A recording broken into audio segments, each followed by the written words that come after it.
ठीक है, next point देखते हैं, रिफ्लेक्शन ऑफ साउंड वेव। तो हम लोग स्ट्रिंग पे देखे थे, एक था दोनों एंड फिक्स और एक था फ्री एंड, ऐसा पढ़े थे। तो इसमें क्या होता है, स्टैंडिंग वेव इधर से वेव गया था तो इधर से रिफ्लेक्ट किया था, इधर से यदि वेव हम जाने दें तो इधर से वेव रिफ्लेक्ट किया था, ये फिक्स्ड एंड था और ये फ्री एंड था।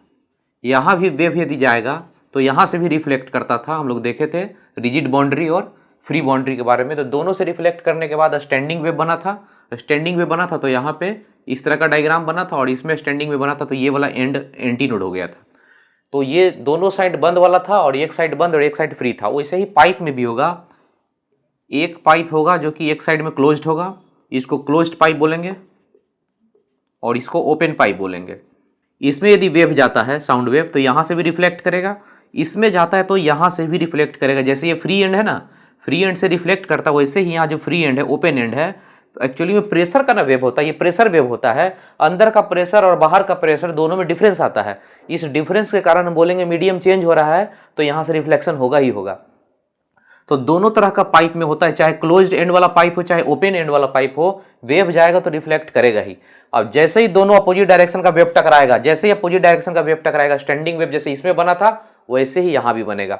लेकिन यहाँ पे ध्यान रखिएगा, ऐसा बना ले हम ओपन एंड का पाइप, तो प्रेशर यहाँ हम लोग शुरू में ही देख चुके थे, इसके पहले ही जब पढ़ रहे थे, यहाँ पे प्रेशर मैक्सिमम होता है, यहाँ पे प्रेशर मैक्सिमम आता है और यहाँ पे प्रेशर मिनिमम आता है। यहाँ पे प्रेशर मिनिमम होता है, यहाँ पे प्रेशर मैक्सिमम होता है। तो जहाँ पे मैक्सिमम होगा वो एक्चुअली में क्या बनेगा, एंटी नोड।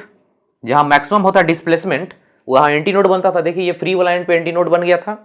तो यहाँ पे जहाँ प्रेशर मैक्सिमम है वो एंटी नोड बनाएगा, जहाँ मिनिमम है या प्रेशर जीरो है वहाँ पे नोड बनाएगा। तो डायग्राम ऐसा कुछ बनेगा, ये नोड होगा और ये वाला एंटी नोड बनाएगा। तो इसमें यदि देखा जाए तो ये वाला जो ओपन एंड होगा, हमेशा याद रखिएगा, जो ओपन वाला एंड होगा, जो जो खुला हुआ एंड होगा नोड रहेगा, और जो जो एंड बंद रहेगा वो एंटी नोड होगा, क्योंकि यहाँ प्रेशर ज़्यादा होता है। तो यहाँ पे नोड बनेगा और यहाँ पे एंटी नोड बनेगा। तो डायग्राम कुछ ऐसा बनेगा। इसमें ये दोनों एंड ओपन है तो यहाँ भी नोड और यहाँ भी नोड बनेगा, तो इसका डायग्राम कुछ इस टाइप का होगा। तो थोड़ा सा रिफ्लेक्शन के बारे में नोट से हल्का सा पढ़ लीजिएगा, मोटा मोटी समझा दिए हैं। अब हम लोग आगे बढ़ेंगे, क्लोज्ड पाइप और ओपन पाइप को बिल्कुल अच्छे से पढ़ते हैं।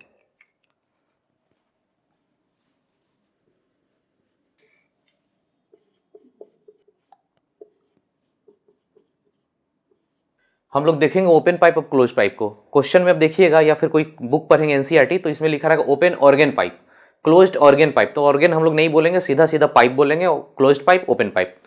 अब इसमें देखिए ओपन पाइप है तो इस टाइप का पाइप होगा, इसमें ये पॉइंट नोड होगा और ये पॉइंट भी नोड होगा।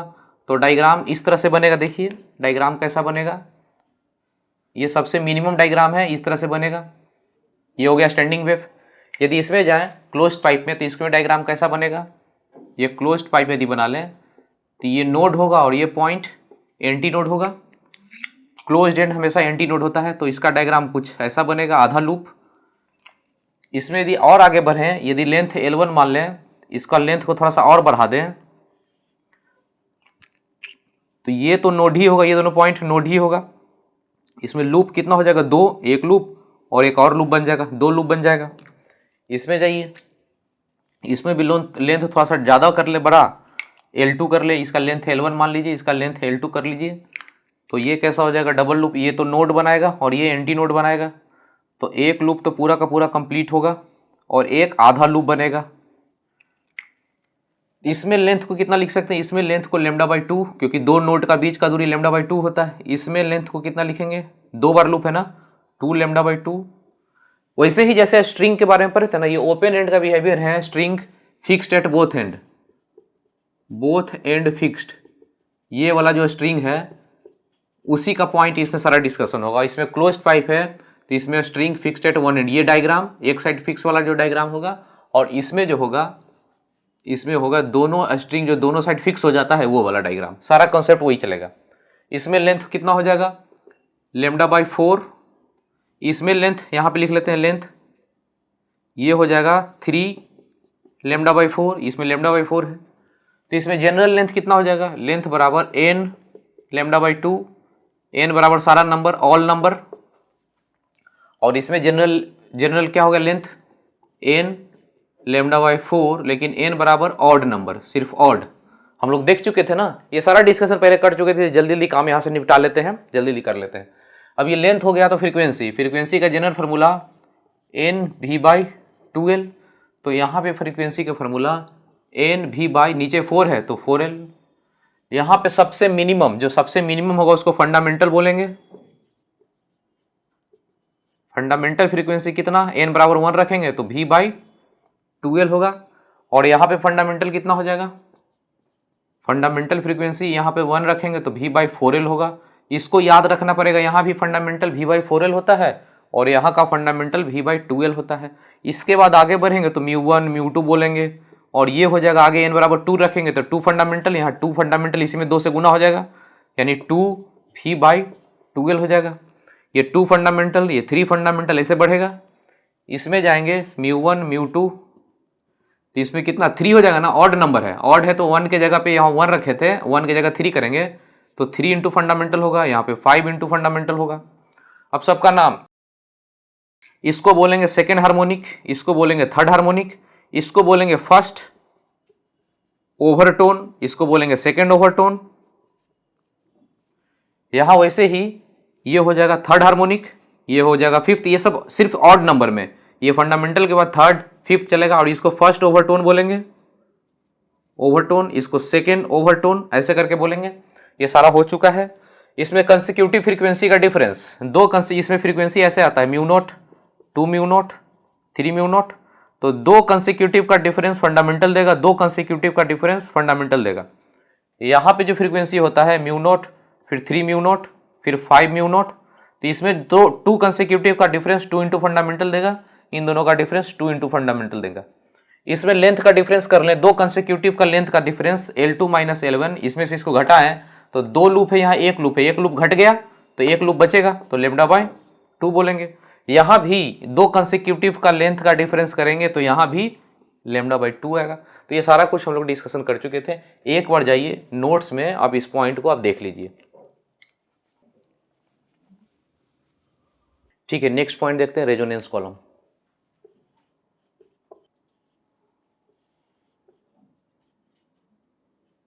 रेजोनेंस कॉलम एक्चुअली में क्लोज्ड पाइप ही है, तो देखते हैं, समझते हैं क्या रेजोनेंस कॉलम। इस टाइप से पाइप रहेगा और नीचे में पानी रहता है, ये वाटर रहेगा। इसमें वाटर से नीचे वाला लेवल को बंद कर दिया जाता है। यहाँ पे ट्यूनिंग फोक से मारेंगे, यानी कि यहाँ से ट्यूनिंग फोक लगाएं, यानी वेव प्रोड्यूस कर रहे हैं। तो ये जो लेंथ है, ये लेंथ मान लेते हैं L1 है। तो ये एंड क्या हो गया, ये एंड तो क्लोज हो गया ना, तो क्लोज्ड पाइप की तरह बिहेव करेगा। यहाँ पे वाटर रहेगा नीचे में, उससे हमको मतलब नहीं है, बस हमको मतलब है कि ये वाला जो एंड है बंद है। तो ये कैसा पाइप की तरह काम करेगा, क्लोज्ड एंड वाला पाइप। बस नीचे में बंद किससे करते हैं, पानी से, पानी का लेवल होता है, इसे बंद किया जाता है, ये लेंथ को नापा जाता है। तो यहाँ पे मान लेते हैं कि सबसे जो मिनिमम डायग्राम बनता है, सबसे छोटा वो तो फंडामेंटल होता है, उसका डायग्राम ये नोड होगा, ये एंटी नोड, तो उसका कुछ डायग्राम ऐसा होगा, ये नोड हो गया, ये वाला पॉइंट एंटी नोड हो गया। अब सपोज कीजिए कि पानी को यहाँ से, यहाँ पे पाइप जैसा कुछ रहता है, यहाँ से पाइप जैसा लगा रहता है, पाइप को खोल दे तो पानी नीचे गिरेगा, तो लेंथ अभी बड़ा हो जाएगा, इसका लेंथ तो ज़्यादा हो जाएगा। यहाँ पानी था, पानी का लेवल मान लेते हैं अब यहाँ हो गया, तो ये लेंथ तो बड़ा हो गया। अब यहाँ पे ट्यूनिंग फोर्क रख के मारेंगे तो यहाँ पे इसके बाद का डायग्राम बनेगा। इसमें क्या था, सबसे मिनिमम डायग्राम, ये फंडामेंटल था। इसके बाद का जो डायग्राम बनेगा तो एक लूप कंप्लीट हो जाएगा, अब क्योंकि लेंथ बड़ा कर दिया ना, पहले लेंथ ये था, इतना दूर लेंथ था। पानी जितना भरा हुआ इस लेंथ से आपको मतलब नहीं है, जो खाली वाला लेंथ है इसी ना, इसी में ना सब कुछ होगा, इसी में वाइब्रेशन होगा, इसी में स्टैंडिंग वेव बनेगा, इतना तो पानी से भरा हुआ है। अब ये चीज हो गया हाफ, ऐसे बनेगा। तो इसको जो इस कंडीशन है, जिसको हम लोग क्लोज्ड पाइप, ये वाला पाइप के बारे में पढ़ते हैं, तो इस चीज को, इस सिचुएशन को बोलते हैं फंडामेंटल, इस सिचुएशन को बोलते हैं थर्ड हार्मोनिक बोलते हैं, ऑड नंबर में होता है तो इसको थर्ड हार्मोनिक बोलते हैं। लेकिन यहां वैसा नहीं बोलेंगे, रेजोनेंस कॉलम है तो यहां पे बोलेंगे इसको फर्स्ट रेजोनेंस, और इसको से बोलते हैं इस कंडीशन को सेकंड रेजोनेंस, यानी इसके बाद वाला, इसके बाद का जो डायग्राम होगा उसको सेकंड रेजोनेंस। इसको फर्स्ट रेजोनेंस, इसको सेकंड रेजोनेंस बोलेंगे। मतलब कुछ नहीं, ये फंडामेंटल, ये थर्ड हार्मोनिक है। अब इन दोनों का लेंथ को यदि घटा दें, L2 माइनस L1 बोले, तो ये बताइए कंसेक्यूटिव है, ये एक आधा था लूप, इसके बाद एक कंप्लीट लूप बना है, मतलब इसी के बाद का नेक्स्ट है, तो हम बोलेंगे कि ये दोनों कंसेक्यूटिव है। कंसेक्यूटिव लेंथ है, तो कंसेक्यूटिव लेंथ का डिफरेंस हम लोग पढ़ चुके हैं कितना होता है। यही चीज रेजोनेंस कॉलम में पूछता है। रेजोनेंस कॉलम का क्वेश्चन होगा, नीचे में पानी आपको दे देगा, आपको 2 कंसेक्यूटिव लेंथ दे देगा, तो कंसेक्यूटिव लेंथ का डिफरेंस λ/2 हमेशा आता है। यहां से तो आप लेमडा निकाल लेंगे, लेमडा को यहां से गुना करेंगे तो लेमडा आपको निकल जाएगा। अब आपको इसमें पूछा जाता है स्पीड ऑफ साउंड कितना होगा, साउंड का स्पीड पूछा जाता है रेजोनेंस कॉलम में जनरली, तो v बराबर म्यू लेमडा होता है। म्यू कहां से लाए, लेमडा तो यहां से निकल गया फ्रीक्वेंसी, तो ये जो ट्यूनिंग फोक है इसका मान लेते हैं 100 हर्ट्ज फ्रीक्वेंसी है, तो यही फ्रीक्वेंसी अंदर में आ जाएगा।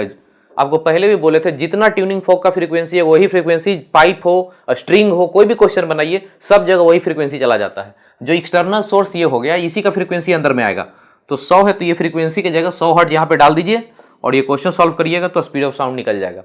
तो ये रेजोनेंस कॉलम हो गया, इससे ज्यादा नहीं पूछा जाता है। अब ये है कि एक बात हमेशा ध्यान रखिएगा, यहां भी यदि 100 हर्ट्ज है डाला हुआ तो इसके अंदर जो भी फ्रीक्वेंसी आ जाए उसका फ्रीक्वेंसी कितना के बराबर होगा, चाहे थर्ड हार्मोनिक हो चाहे फिफ्थ हार्मोनिक हो, लेना देना नहीं है। इसका जो फ्रीक्वेंसी आएगा वो कितना के बराबर होगा, ट्यूनिंग फोक के बराबर होगा।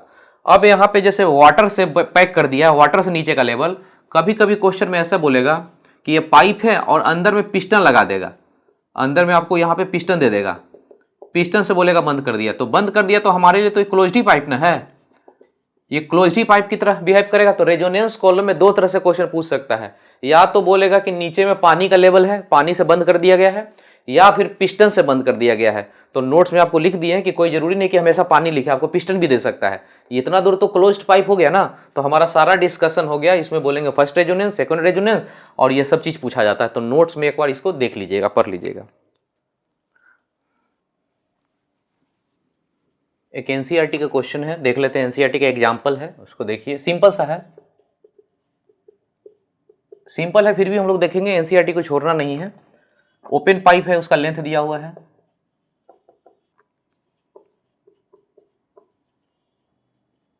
ठीक है। तो इस क्वेश्चन में कह रहा है कि ओपन पाइप है, उसका लेंथ दे दिया, ठीक है।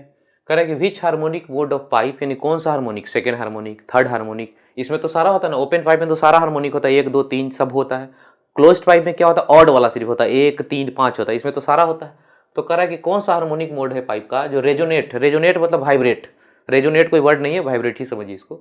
इतना सोर्स के साथ, सोर्स मतलब ट्यूनिंग फोक, ये सोर्स लिखा हुआ है ना, सोर्स का मतलब ट्यूनिंग फोक का ये फ्रीक्वेंसी है। ये ट्यूनिंग फोक जो हम लोग लेते हैं ना, ट्यूनिंग फोक का ये फ्रीक्वेंसी इतना है। तो कह रहा है कि कौन सा हार्मोनिक होगा जो इतना के बराबर होगा। सीधा सीधा मान लीजिए कि कभी भी इस सोर्स से मारेंगे तो अंदर में जो फ्रीक्वेंसी आएगा सेम आएगा, इतना ही आना चाहिए। तो कह रहा है कि कौन सा हार्मोनिक होगा, फंडामेंटल होगा कि सेकेंड हार्मोनिक होगा कि थर्ड हार्मोनिक। तो पहले फंडामेंटल निकालते हैं, ये फंडामेंटल हो गया। फंडामेंटल का फॉर्मूला V/2L होता है। V स्पीड ऑफ साउंड इसमें दिया हुआ था एनसीईआरटी के क्वेश्चन में 330 था, वो 2 इंटू लेंथ, लेंथ है 30 सेंटीमीटर है, उसको चेंज करना चाहें तो कर लेंगे। तो ये कितना से हो गया कैंसिल, ये 5.5 हुआ और ये गया, इतना हट जाया फंडामेंटल फ्रीक्वेंसी। तो यहाँ लिख लीजिए फंडामेंटल बराबर 550, ठीक है। अब आगे बढ़ेंगे, आगे बढ़ेंगे इसके बाद तो सेकंड 2 इंटू फंडामेंटल होगा, आगे बढ़ेंगे थर्ड 3 इंटू फंडामेंटल होगा। तो 2 इंटू फंडामेंटल करेंगे इसमें तो कितना हो जाएगा, इतना हो जाएगा। और ये जो सोर्स था, ये सोर्स का फ्रीक्वेंसी कितना था, 1.1 किलो हर्ट्ज था। तो किलो को चेंज करेंगे तो ये इतना ही ना आ जाएगा, सेम आ गया ना फ्रीक्वेंसी। तो इसका कौन सा हार्मोनिक आया, ये हार्मोनिक आया कौन सा, सेकेंड। अब इसको नहीं भी लिख सकते हैं, डायरेक्ट यहाँ पे ऐसे लिखिएगा, ये तो फंडामेंटल आया, फंडामेंटल का डबल करेंगे, फिर 3 इंटू फंडामेंटल, 4 इंटू फंडामेंटल, ऐसे करते जाते हो, चेक करते। तो यहाँ तो फंडामेंटल इतना आ गया, तो 2 से गुना जैसे ही हुआ इतना आ गया सोर्स के बराबर। तो क्वेश्चन पूरा था कि कौन सा हार्मोनिक होगा, तो सेकेंड हार्मोनिक मोड होगा। क्वेश्चन करते हैं अब, पेज नंबर 37 का क्वेश्चन नंबर 6, इसको भी इंपॉर्टेंट का मार्क लगा लीजिए, एनसीईआरटी का एक्सरसाइज है ये। क्वेश्चन देखिए, पेज नंबर 37 का क्वेश्चन नंबर 6। तो क्या रहा है क्वेश्चन, क्या है, ओपन है, एक एंड पे जो पाइप है मीटर लॉन्ग, मतलब 1 मीटर लंबा पाइप है, open and one and with movable piston at the other and, यानी कि दूसरे साइड में पिस्टन है, पानी नहीं है। तो जो भी हो सब सिमिलर बात है, इस तरह का बात हो गया, यहाँ पे पिस्टन लगा दिया ऐसा, ठीक है। अब इसमें क्या बोला है क्वेश्चन में, shows resonance with the fixed frequency source. Source बोला है, सोर्स मतलब ट्यूनिंग फोक का फ्रीक्वेंसी इतना दिया हुआ, ठीक है, यानी फ्रीक्वेंसी लेना होगा तो 340 लीजिएगा। विथ ट्यूब लेंथ इतना इतना, दो तरह का लेंथ दिया हुआ है, एक बार L1 है और एक बार L1 मान लीजिए और एक बार L2 है, दो तरह का लेंथ इसमें दिया हुआ है। यानी पिस्टन को एक बार नीचे थोड़ा सा करेंगे तो L1 आएगा और नीचे करेंगे तो L2 देगा लेंथ, तो दोनों लेंथ दिया हुआ है। एस्टिमेट द साउंड का स्पीड, तो इसमें देखिए ये कंसिक्यूटिव दो भी कंसिक्यूटिव लेंथ का डिफरेंस करते हैं तो हमेशा ध्यान रखिएगा λ/2 देता है। दो कंसिक्यूटिव का डिफरेंस कीजिएगा, चाहे ये हो चाहे कहीं भी हो, क्लोज्ड पाइप ओपन पाइप कैसा भी पाइप हो, तो आपको λ/2 ही देगा। L2 माइनस L1 दिया हुआ है, यहाँ पे लेंथ कितना है 79.3 और दूसरा है 25.5 बराबर λ/2। इसको घटाएंगे, घटाने के बाद जो आए यहाँ से लेमडा तो आपको निकल ही जाएगा। अब आपको चाहिए क्या स्पीड ऑफ साउंड, तो v बराबर म्यू लेमडा, तो लेमडा ये जो निकला है वो और फ्रीक्वेंसी वही है जो सोर्स यहाँ पे ट्यूनिंग फोक का जो इस्तेमाल किए हैं आप, वो कितना है 340। तो यहाँ पे डालेंगे, कैलकुलेशन कर लेंगे, तो इसको खुद से कर लीजिएगा। आगे क्वेश्चन इस तरह का और मिलेगा हम लोग को, तो करेंगे, एनसीईआरटी का था इसलिए इसको करवा दिए। नेक्स्ट क्वेश्चन करेंगे पेज नंबर 39 का क्वेश्चन नंबर 28, एग्जाम्पलर का क्वेश्चन है। इसको भी इंपॉर्टेंट का मार्क लगा लीजिए, पूछ सकता है। एनसीईआरटी का क्वेश्चन को हम लोग अच्छे से करके ही जाएंगे क्योंकि पैटर्न अभी चेंज हुआ है, तो एनसीईआरटी पे ज़्यादा फोकस करता है। पेज नंबर 39 का 28 एग्जाम्पलर का क्वेश्चन है, इसको देखिए। करा कि organ pipe of length L open at both and, तो ऐसा दिया हुआ दोनों एंड पे ओपन है, इसका लेंथ L दिया हुआ है। Found to vibrate in first harmonic, first harmonic मतलब फंडामेंटल, ये फंडामेंटल या फर्स्ट हार्मोनिक क्वेश्चन में बोल रहा है, फर्स्ट हार्मोनिक है या इसको फंडामेंटल बोलिए, फर्स्ट हार्मोनिक को ही फंडामेंटल बोलते हैं। व्हेन साउंडेड विथ ट्यूनिंग फोक 480, यानी इसके पास जो ट्यूनिंग फोक का इस्तेमाल किया 480 है, मतलब कि इसके अंदर जो फ्रीक्वेंसी होगा ये फर्स्ट हार्मोनिक वाला, वो फंडामेंटल कितना के बराबर होगा 480 के बराबर होगा, ठीक है। आगे what should be the length of closed pipe, यानी क्लोज्ड पाइप एक और है जिसका लेंथ चाहिए, so that it also vibrate in first harmonic. कह रहा है कि एक और पाइप है जो कि क्लोज्ड है, इसका लेंथ का आइडिया नहीं, ये लेंथ हमको चाहिए, लेकिन इसमें कुछ क्या बोल रहा है क्वेश्चन में, so that it also vibrate in first harmonic, ये भी फर्स्ट हार्मोनिक में है, फर्स्ट हार्मोनिक में भी वाइब्रेट कर रहा है विथ सेम ट्यूनिंग फोक। अब देखिए ट्यूनिंग फोक जो है, ट्यूनिंग फोक इसमें भी वही है इसमें भी वही है, तो आपको क्या बोले थे, ट्यूनिंग फोक का जो फ्रीक्वेंसी होगा इसके अंदर भी होगा, ट्यूनिंग फोक का जो फ्रीक्वेंसी होगा इसके अंदर, यानी दोनों का फ्रीक्वेंसी सेम होगा और कितना के बराबर, ट्यूनिंग फोक के बराबर होगा। तो ये लिखेंगे म्यू, यानी फ्रीक्वेंसी तो सेम हो गया ट्यूनिंग फोक के बराबर। अब ये दोनों का फ्रीक्वेंसी सेम हो गया, तो इसका पहले फर्स्ट हार्मोनिक है, फंडामेंटल, इसका भी फंडामेंटल, तो ओपन पाइप का फंडामेंटल होता है V/2L और इसका फंडामेंटल होता है, या फर्स्ट हार्मोनिक बोलिए, V/4L डैश, ठीक है। ये तो साउंड का स्पीड है, ये दोनों तो बराबर ही है, ये 2 से कटा, हमको L डैश चाहिए था ना, L डैश बराबर L/2 हो गया, देख लीजिए, यही नहीं चाहिए था L डैश, इसका लेंथ कितना होगा, तो इसका आधा होगा। पेज नंबर 7 का क्वेश्चन नंबर 2, ये जेईई मेन 2016 का क्वेश्चन है, इसको इंपॉर्टेंट का मार्क लगाइए क्योंकि इंडिया में बहुत बार एग्जाम में ये क्वेश्चन पूछा गया है, ये जेईई मेन में कई बार पूछा गया, अदर मेडिकल में काफ़ी बार पूछा गया है, तो इसको एक बार देख लीजिएगा। देखिए क्वेश्चन क्या है, pipe open at both and, frequency इतना है, pipe dipped vertically in water so that how water in water, ठीक है। क्वेश्चन में कह रहा है कि एक पाइप ऐसा है ओपन एट बोथ एंड, इसका लेंथ L है, फंडामेंटल फ्रीक्वेंसी, इसको फंडामेंटल फ्रीक्वेंसी को F बोलता है, ये फंडामेंटल है। अब कह रहा है कि डिप्ड वर्टिकली इन वाटर, अब इसको पानी में डाल दिया गया, पानी में डालने से क्वेश्चन में बोलता है so that half of it is in water, यानी कि आधा दूर तक पानी आ गया, इतना दूर तक का पानी है। अब जो लेंथ वाला बचा इसका L/2 हो गया लेंथ, लेकिन ये पाइप अब ओपन था, ये ओपन पाइप था, अब ये हो गया क्लोज्ड पाइप। अब कह रहा है कि fundamental frequency of the air column, अब जो इतना एयर कॉलम है, एयर बचा हो, इसका फंडामेंटल फ्रीक्वेंसी कितना होगा, तो इसका फंडामेंटल फ्रीक्वेंसी F था, इसका फंडामेंटल का फार्मूला कितना होता है V/2L, इसका फंडामेंटल F डैश मान लेते हैं, तो इसका फार्मूला हो जाएगा V/4L, इसका लेंथ कितना है L/2, ये 2 से कटेगा 2, यानी V/2L सेम आ गया ना, ये दोनों तो सेम आ गया, तो इसका भी फंडामेंटल फ्रीक्वेंसी बोलेंगे F ही होगा, ये दोनों तो सेम ही ना आ गया, तो ये भी बोलेंगे कि F कितना के बराबर है, F डैश के बराबर होगा, यानी इसका आंसर B, ठीक है। नेक्स्ट क्वेश्चन करते हैं, पेज नंबर 21 का क्वेश्चन नंबर 3 ये है नीट 2019 का क्वेश्चन। वीडियो को पॉज कीजिए, पहले खुद से ट्राई कीजिए। तो देखिए क्वेश्चन में क्या बोलता है, ट्यूनिंग फोक है जिसका फ्रीक्वेंसी इतना है 800। इसका मतलब उसके अंदर जो पाइप के अंदर जो आने वाला है फ्रीक्वेंसी उसका वो यही होगा जो ट्यूनिंग फोक का है, यानी 800 ही हो गया। अब कह रहा है कि रेजोनेंस कॉलम का क्वेश्चन है। रेजोनेंस कॉलम मतलब कुछ नहीं, क्लोज्ड पाइप वाला क्वेश्चन है। अपर एंड ओपन है, ठीक है, और लोअर एंड क्लोज है, तो लोअर एंड क्लोज ही रहता है, पानी से रहता है। सक्सेसिव रेजोनेंस यानी कि लगातार, सक्सेसिव या कंसेक्यूटिव जो रेजोनेंस होता है इतना इतना लेंथ पे होता है। 3 लेंथ दिया है, L1 L2 L3। अपने को क्या मतलब है तीनों लेंथ का, 2 लेंथ से ही काम हो जाता है। L1 L2 पता है, तो जैसे ही लेंथ का डिफरेंस करेंगे L1 माइनस L2 करेंगे या L2 माइनस L1 करेंगे तो लेमडा बाई 2 दे देगा। अब चाहिए स्पीड ऑफ साउंड, तो हो गया v बराबर म्यू लेमडा, जैसे अभी एनसीईआरटी का जो क्वेश्चन था। तो इसमें सीधा सीधा L2 माइनस L1 बराबर लेमडा बाई 2 देगा। तो यहाँ पे एक ले लेते हैं 31.25 और ये हो गया, दूसरा हो गया 9.75। कोई भी 2 ले लीजिए, इसमें से कोई भी 2 कंसेक्यूटिव लगातार वाला ले लीजिए तो हो जाएगा काम। कोई जरूरी नहीं कि इतना इतना ले, अगला भी ले सकते थे, 52.75 भी ले सकते थे, यहाँ 31 पॉइंट ले सकते थे। लेमडा बाई 2 इसको घटाएंगे तो कितना हो जाएगा, 21.5 आ गया लेमडा बाई 2। तो लेमडा बराबर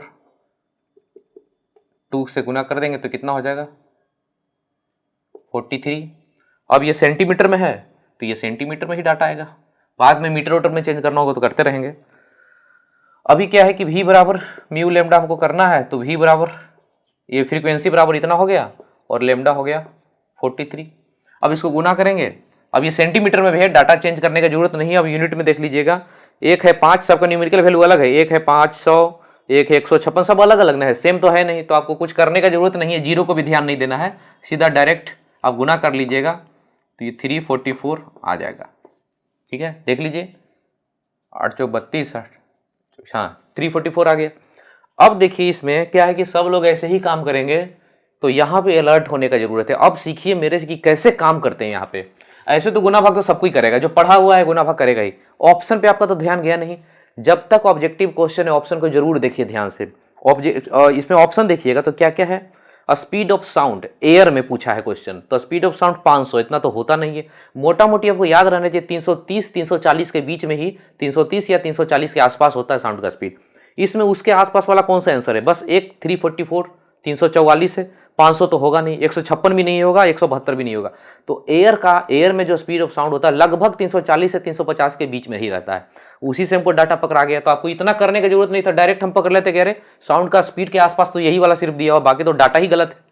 तो आपको जल्दी आप अलर्ट रहेंगे। देखिए आप सीखिए बात को, एग्जाम में जाने के बाद ये कोई नहीं जानता है कितना फिजिक्स आपको आता है, कितना अच्छे से पढ़े हैं चैप्टर, कितना फास्ट आप पकड़ते हैं। यानी माइंड से आपको इतना शार्प होना चाहिए कि ऑप्शन को पकड़ पाए। एक बार ऑप्शन को जरूर देखा कीजिएगा ऑब्जेक्टिव क्वेश्चन बनाने के समय, रीजनेबल कौन डाटा है, कौन नहीं होना चाहिए, कौन होना चाहिए, इससे आपको फास्ट रहेगा। आपको 10 क्वेश्चन भी एक्स्ट्रा टाइम लास्ट में मिल गया तो आप दूसरे से बहुत आगे निकल जाएंगे। तो ठीक है, हम लोग आगे का क्वेश्चन करते हैं। नेक्स्ट क्वेश्चन करते हैं पेज नंबर 21 का क्वेश्चन नंबर 4। ये है नीट 2018 का क्वेश्चन। देखिए, fundamental frequency of open pipe is equal to third harmonic pipe closed के। If the length of closed pipe इतना है तो लेंथ ऑफ ओपन पाइप। तो क्वेश्चन में ऐसा बोलता है कि फ्रीक्वेंसी ओपन पाइप का बराबर है फ्रीक्वेंसी क्लोज्ड पाइप के। ठीक है, ऐसा क्वेश्चन। इसका कौन सा मोड बोलता है ओपन पाइप का, फंडामेंटल फ्रीक्वेंसी। तो फंडामेंटल फ्रीक्वेंसी का फॉर्मूला V/2L ओपन पाइप का।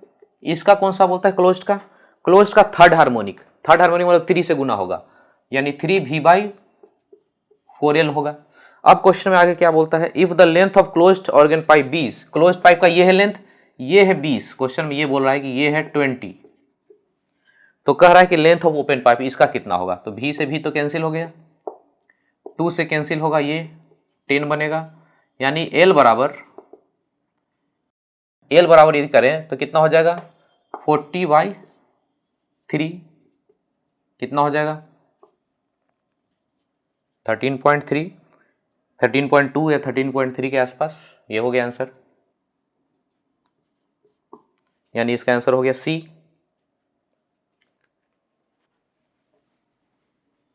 नेक्स्ट क्वेश्चन पेज नंबर 21 का ही 5वां नंबर क्वेश्चन है, नीट 2018 का ही है। देखिए क्वेश्चन पढ़ के क्या है, ट्यूनिंग फोक यूज कर रहा है, ठीक है, length of air column tube का दिया हुआ है एडजस्टेड बाय वेरिएबल पिस्टन, तो पिस्टन को ऊपर नीचे करके, ठीक है, ये रेजोनेंस कॉलम जैसा ही हो गया। रूम टेम्परेचर पे सक्सेसिव रेजोनेंस प्रोड्यूस होता है, दो लेंथ दिया हुआ, एक 20 सेंटीमीटर, सक्सेसिव वर्ड भी है सक्सेसिव, L1 और L2 दिया हुआ है 20 सेंटीमीटर और 75 सेंटीमीटर। फ्रीक्वेंसी दिया हुआ है ट्यूनिंग फोक जिसका इस्तेमाल करते हैं, उसका दिया हुआ 320। वेलोसिटी ऑफ साउंड सेम वैसा ही क्वेश्चन, L2 माइनस L1 करेंगे λ/2 तो लैम्डा निकल जाएगा, V बराबर म्यू लैम्डा कर देंगे। सिमिलर टाइप का क्वेश्चन। नेक्स्ट क्वेश्चन उसी पेज का क्वेश्चन नंबर 6, पेज नंबर 21 का ही क्वेश्चन नंबर 6 है। ये है नीट 2017 का क्वेश्चन। क्या क्वेश्चन है? Two nearest harmonic of a tube closed at one end and open end other, यानी क्लोज्ड एंड वाला पाइप हो गया। कह रहा है कि एक साइड में बंद है और एक साइड में खुला हुआ है, तो क्लोज्ड एंड वाला पाइप हो गया। इसका दो नियरेस्ट हार्मोनिक है, यानी कि दो कंसेक्यूटिव वाला, वो है 220 और 260, दो फ्रीक्वेंसी दिया हुआ है 220 हर्ट्ज और 260 हर्ट्ज। ये नियरेस्ट है, कहने का मतलब कंसेक्यूटिव है। इसके बाद जस्ट बाद ये है, बीच में कुछ नहीं, बीच में कुछ नहीं, इसके बाद जस्ट यही है। तो कह रहा है कि what is fundamental frequency. Pipe कैसा है? क्लोज्ड। क्लोज्ड पाइप में ये दोनों कंसेक्यूटिव हो या नियरेस्ट हो, तो दोनों का डिफरेंस यदि कर लें तो कितना देता है डिफरेंस? 2 फंडामेंटल। याद कीजिए क्लोज्ड पाइप में कितना होता था? Mu naught, 3 mu naught, 5 mu naught, odd number में जाता है ना, तो जब भी घटाते हैं तो 2 फंडामेंटल देता है। तो इन दोनों को घटाएंगे तो 2 फंडामेंटल आएगा, घटाइए दोनों को, 40 आ गया। तो फंडामेंटल कितना हो गया? 2 से कटेगा 20, ये फंडामेंटल हो गया। नहीं, इसका आंसर कौन सा हो गया? ए।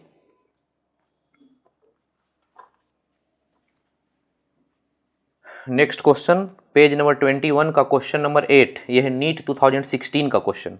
देखिए क्वेश्चन क्या बोलता है? Second overtone of open pipe has same frequency as first overtone of closed pipe.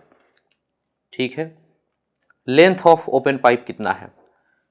तो कह रहा है फ्रीक्वेंसी किसका किसका बराबर है? ओपन पाइप का फ्रीक्वेंसी बराबर है क्लोज्ड पाइप के बराबर। फिर से उसी टाइप का क्वेश्चन है। अब आपको ये जानना है सेकंड ओवरटोन किसको बोलते हैं, फर्स्ट ओवरटोन किसको बोलते हैं। तो कह रहा है कि second overtone of open pipe, second overtone pipe का, तो पाइप का सेकंड ओवरटोन में जाएं तो याद कीजिएगा, नोट्स में जाइएगा, सेकंड ओवरटोन कितना कहते हैं याद रहेगा। फंडामेंटल शुरू होता है म्यू नोट, उसके बाद होता है 2 म्यू नोट, उसके बाद 3 म्यू नोट, इसको फंडामेंटल बोलते हैं। इसी को सेकंड हार्मोनिक या फर्स्ट ओवरटोन, इसको बोलते हैं सेकंड ओवरटोन। तो सेकंड ओवरटोन में 3 से गुना होगा, 3V/2L ओपन पाइप का हो गया। क्लोज्ड पाइप, अब क्लोज्ड पाइप का कौन सा बोलता है? First overtone. तो यहाँ पे म्यू नोट होता है, उसका 3 म्यू नोट हो जाता है ना, इसको फर्स्ट ओवरटोन बोलेंगे 3 से। तो यहाँ हो गया 3V/, यहाँ 4L होता है। अब क्वेश्चन में क्या बोलता है? क्वेश्चन में क्लोज्ड पाइप का लेंथ L है, तो ओपन पाइप का लेंथ कितना होगा? ये वाला चाहिए लेंथ, इसको L' बोल लीजिए। क्लोज्ड पाइप का लेंथ L बोलता है क्वेश्चन में, तो इसका लेंथ चाहिए तो इसको L' बोल लीजिए। 3V कैंसिल हो गया, ये 2 से कैंसिल हो गया, तो L' बराबर 2L, यानी इसका आंसर हो गया B।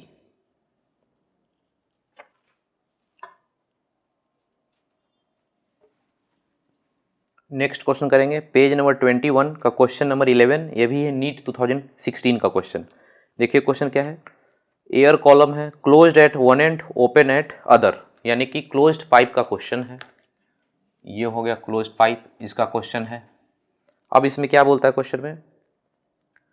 Open at other resonate with tuning folk when the smallest length of the column is 50, यानी स्मॉलेस्ट लेंथ मतलब ये जो फंडामेंटल बनता है डायग्राम, ये ना फंडामेंटल बनता है, फंडामेंटल में सबसे स्मॉलेस्ट होता है, ये लेंथ बोलता है 50 है।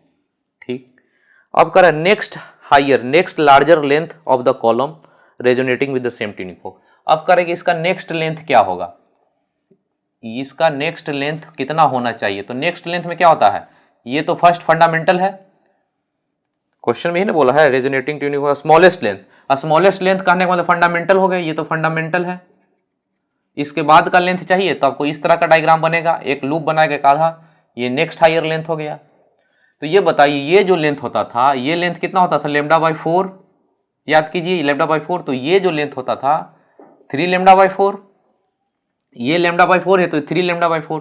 तो λ/4 दिया हुआ है कितना? 50, λ/4 ही है 50, तो कितना हो जाएगा? 3 से गुना करेंगे तो 150, आंसर 150 मतलब ए हो गया इसका आंसर। फिर से समझ लीजिए, क्वेश्चन में कह रहा है कि क्लोज्ड पाइप है जिसका स्मॉलेस्ट लेंथ है 50, तो 50 कहने का मतलब λ/4 ही ना होता है, ये जो सबसे कम दूरी होता है λ/4, ये बोलता है 50। तो कह रहा नेक्स्ट हायर लेंथ क्या होगा, तो नेक्स्ट इसके बाद होता है थर्ड, ये तो ऑड नंबर में जाता है ना, एन लेमडा बाई 4 लेंथ कितना होता था, एन लेमडा बाई 4 के फॉर्म में था, ये होता है ऑड नंबर, तो लेमडा बाई 4 हुआ, नेक्स्ट करेंगे तो 3 लेमडा बाई 4 होना चाहिए, तो 3 से इसी में ना गुना करना है, इसी में ना 3 से गुना कर देना है, तो 3 इंटू 50 हो गया। अगला होगा तो 5 इंटू 50। नेक्स्ट क्वेश्चन करते हैं, पेज नंबर 10 का क्वेश्चन नंबर 6, ये है जेई मेन 2020 का क्वेश्चन। देखिए क्वेश्चन, रेजोनेंस ट्यूब है, रेजोनेंस कॉलम का क्वेश्चन है। Tube is filled with water up to height from the bottom, question में लिखा नीचे से, बॉटम से, तो थोड़ा सा इसमें ध्यान से करना पड़ेगा काम।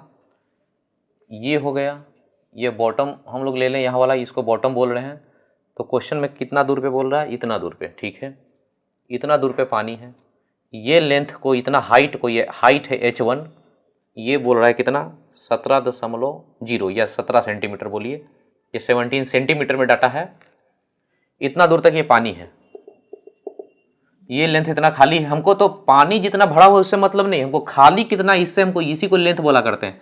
इस लेंथ को हम लोग चाहें तो L1 L2 कुछ भी बोल लेते हैं, L1 L2 बोल लेते हैं। अब कह रहा है कि इसमें अगला डायग्राम में बॉटम पे उतना ही दूर है।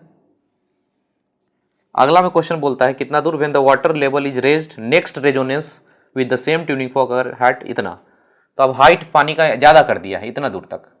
अब ये पानी है, ये हाइट है 24.5 सेंटीमीटर में, ठीक है, तो अब ये जो लेंथ बचा ये हो गया L2।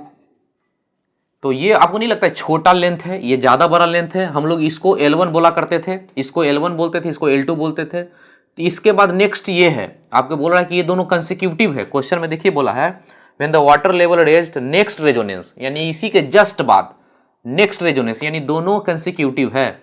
तो हम लोग इतना जानते हैं L1 minus L2, L1 minus L2 कितना होता है लेमडा बाई 2। अब L1 माइनस L2 निकालना है, तो L1 को हम लोग बोल सकते हैं, L1 को, इस लेंथ को, इस L1 को पूरा लेंथ मान लेते हैं 1 है, यहाँ से यहाँ तक पूरा लेंथ 1 मान ली, तो 1 माइनस H1, 1 माइनस H1 बोल सकते ना है।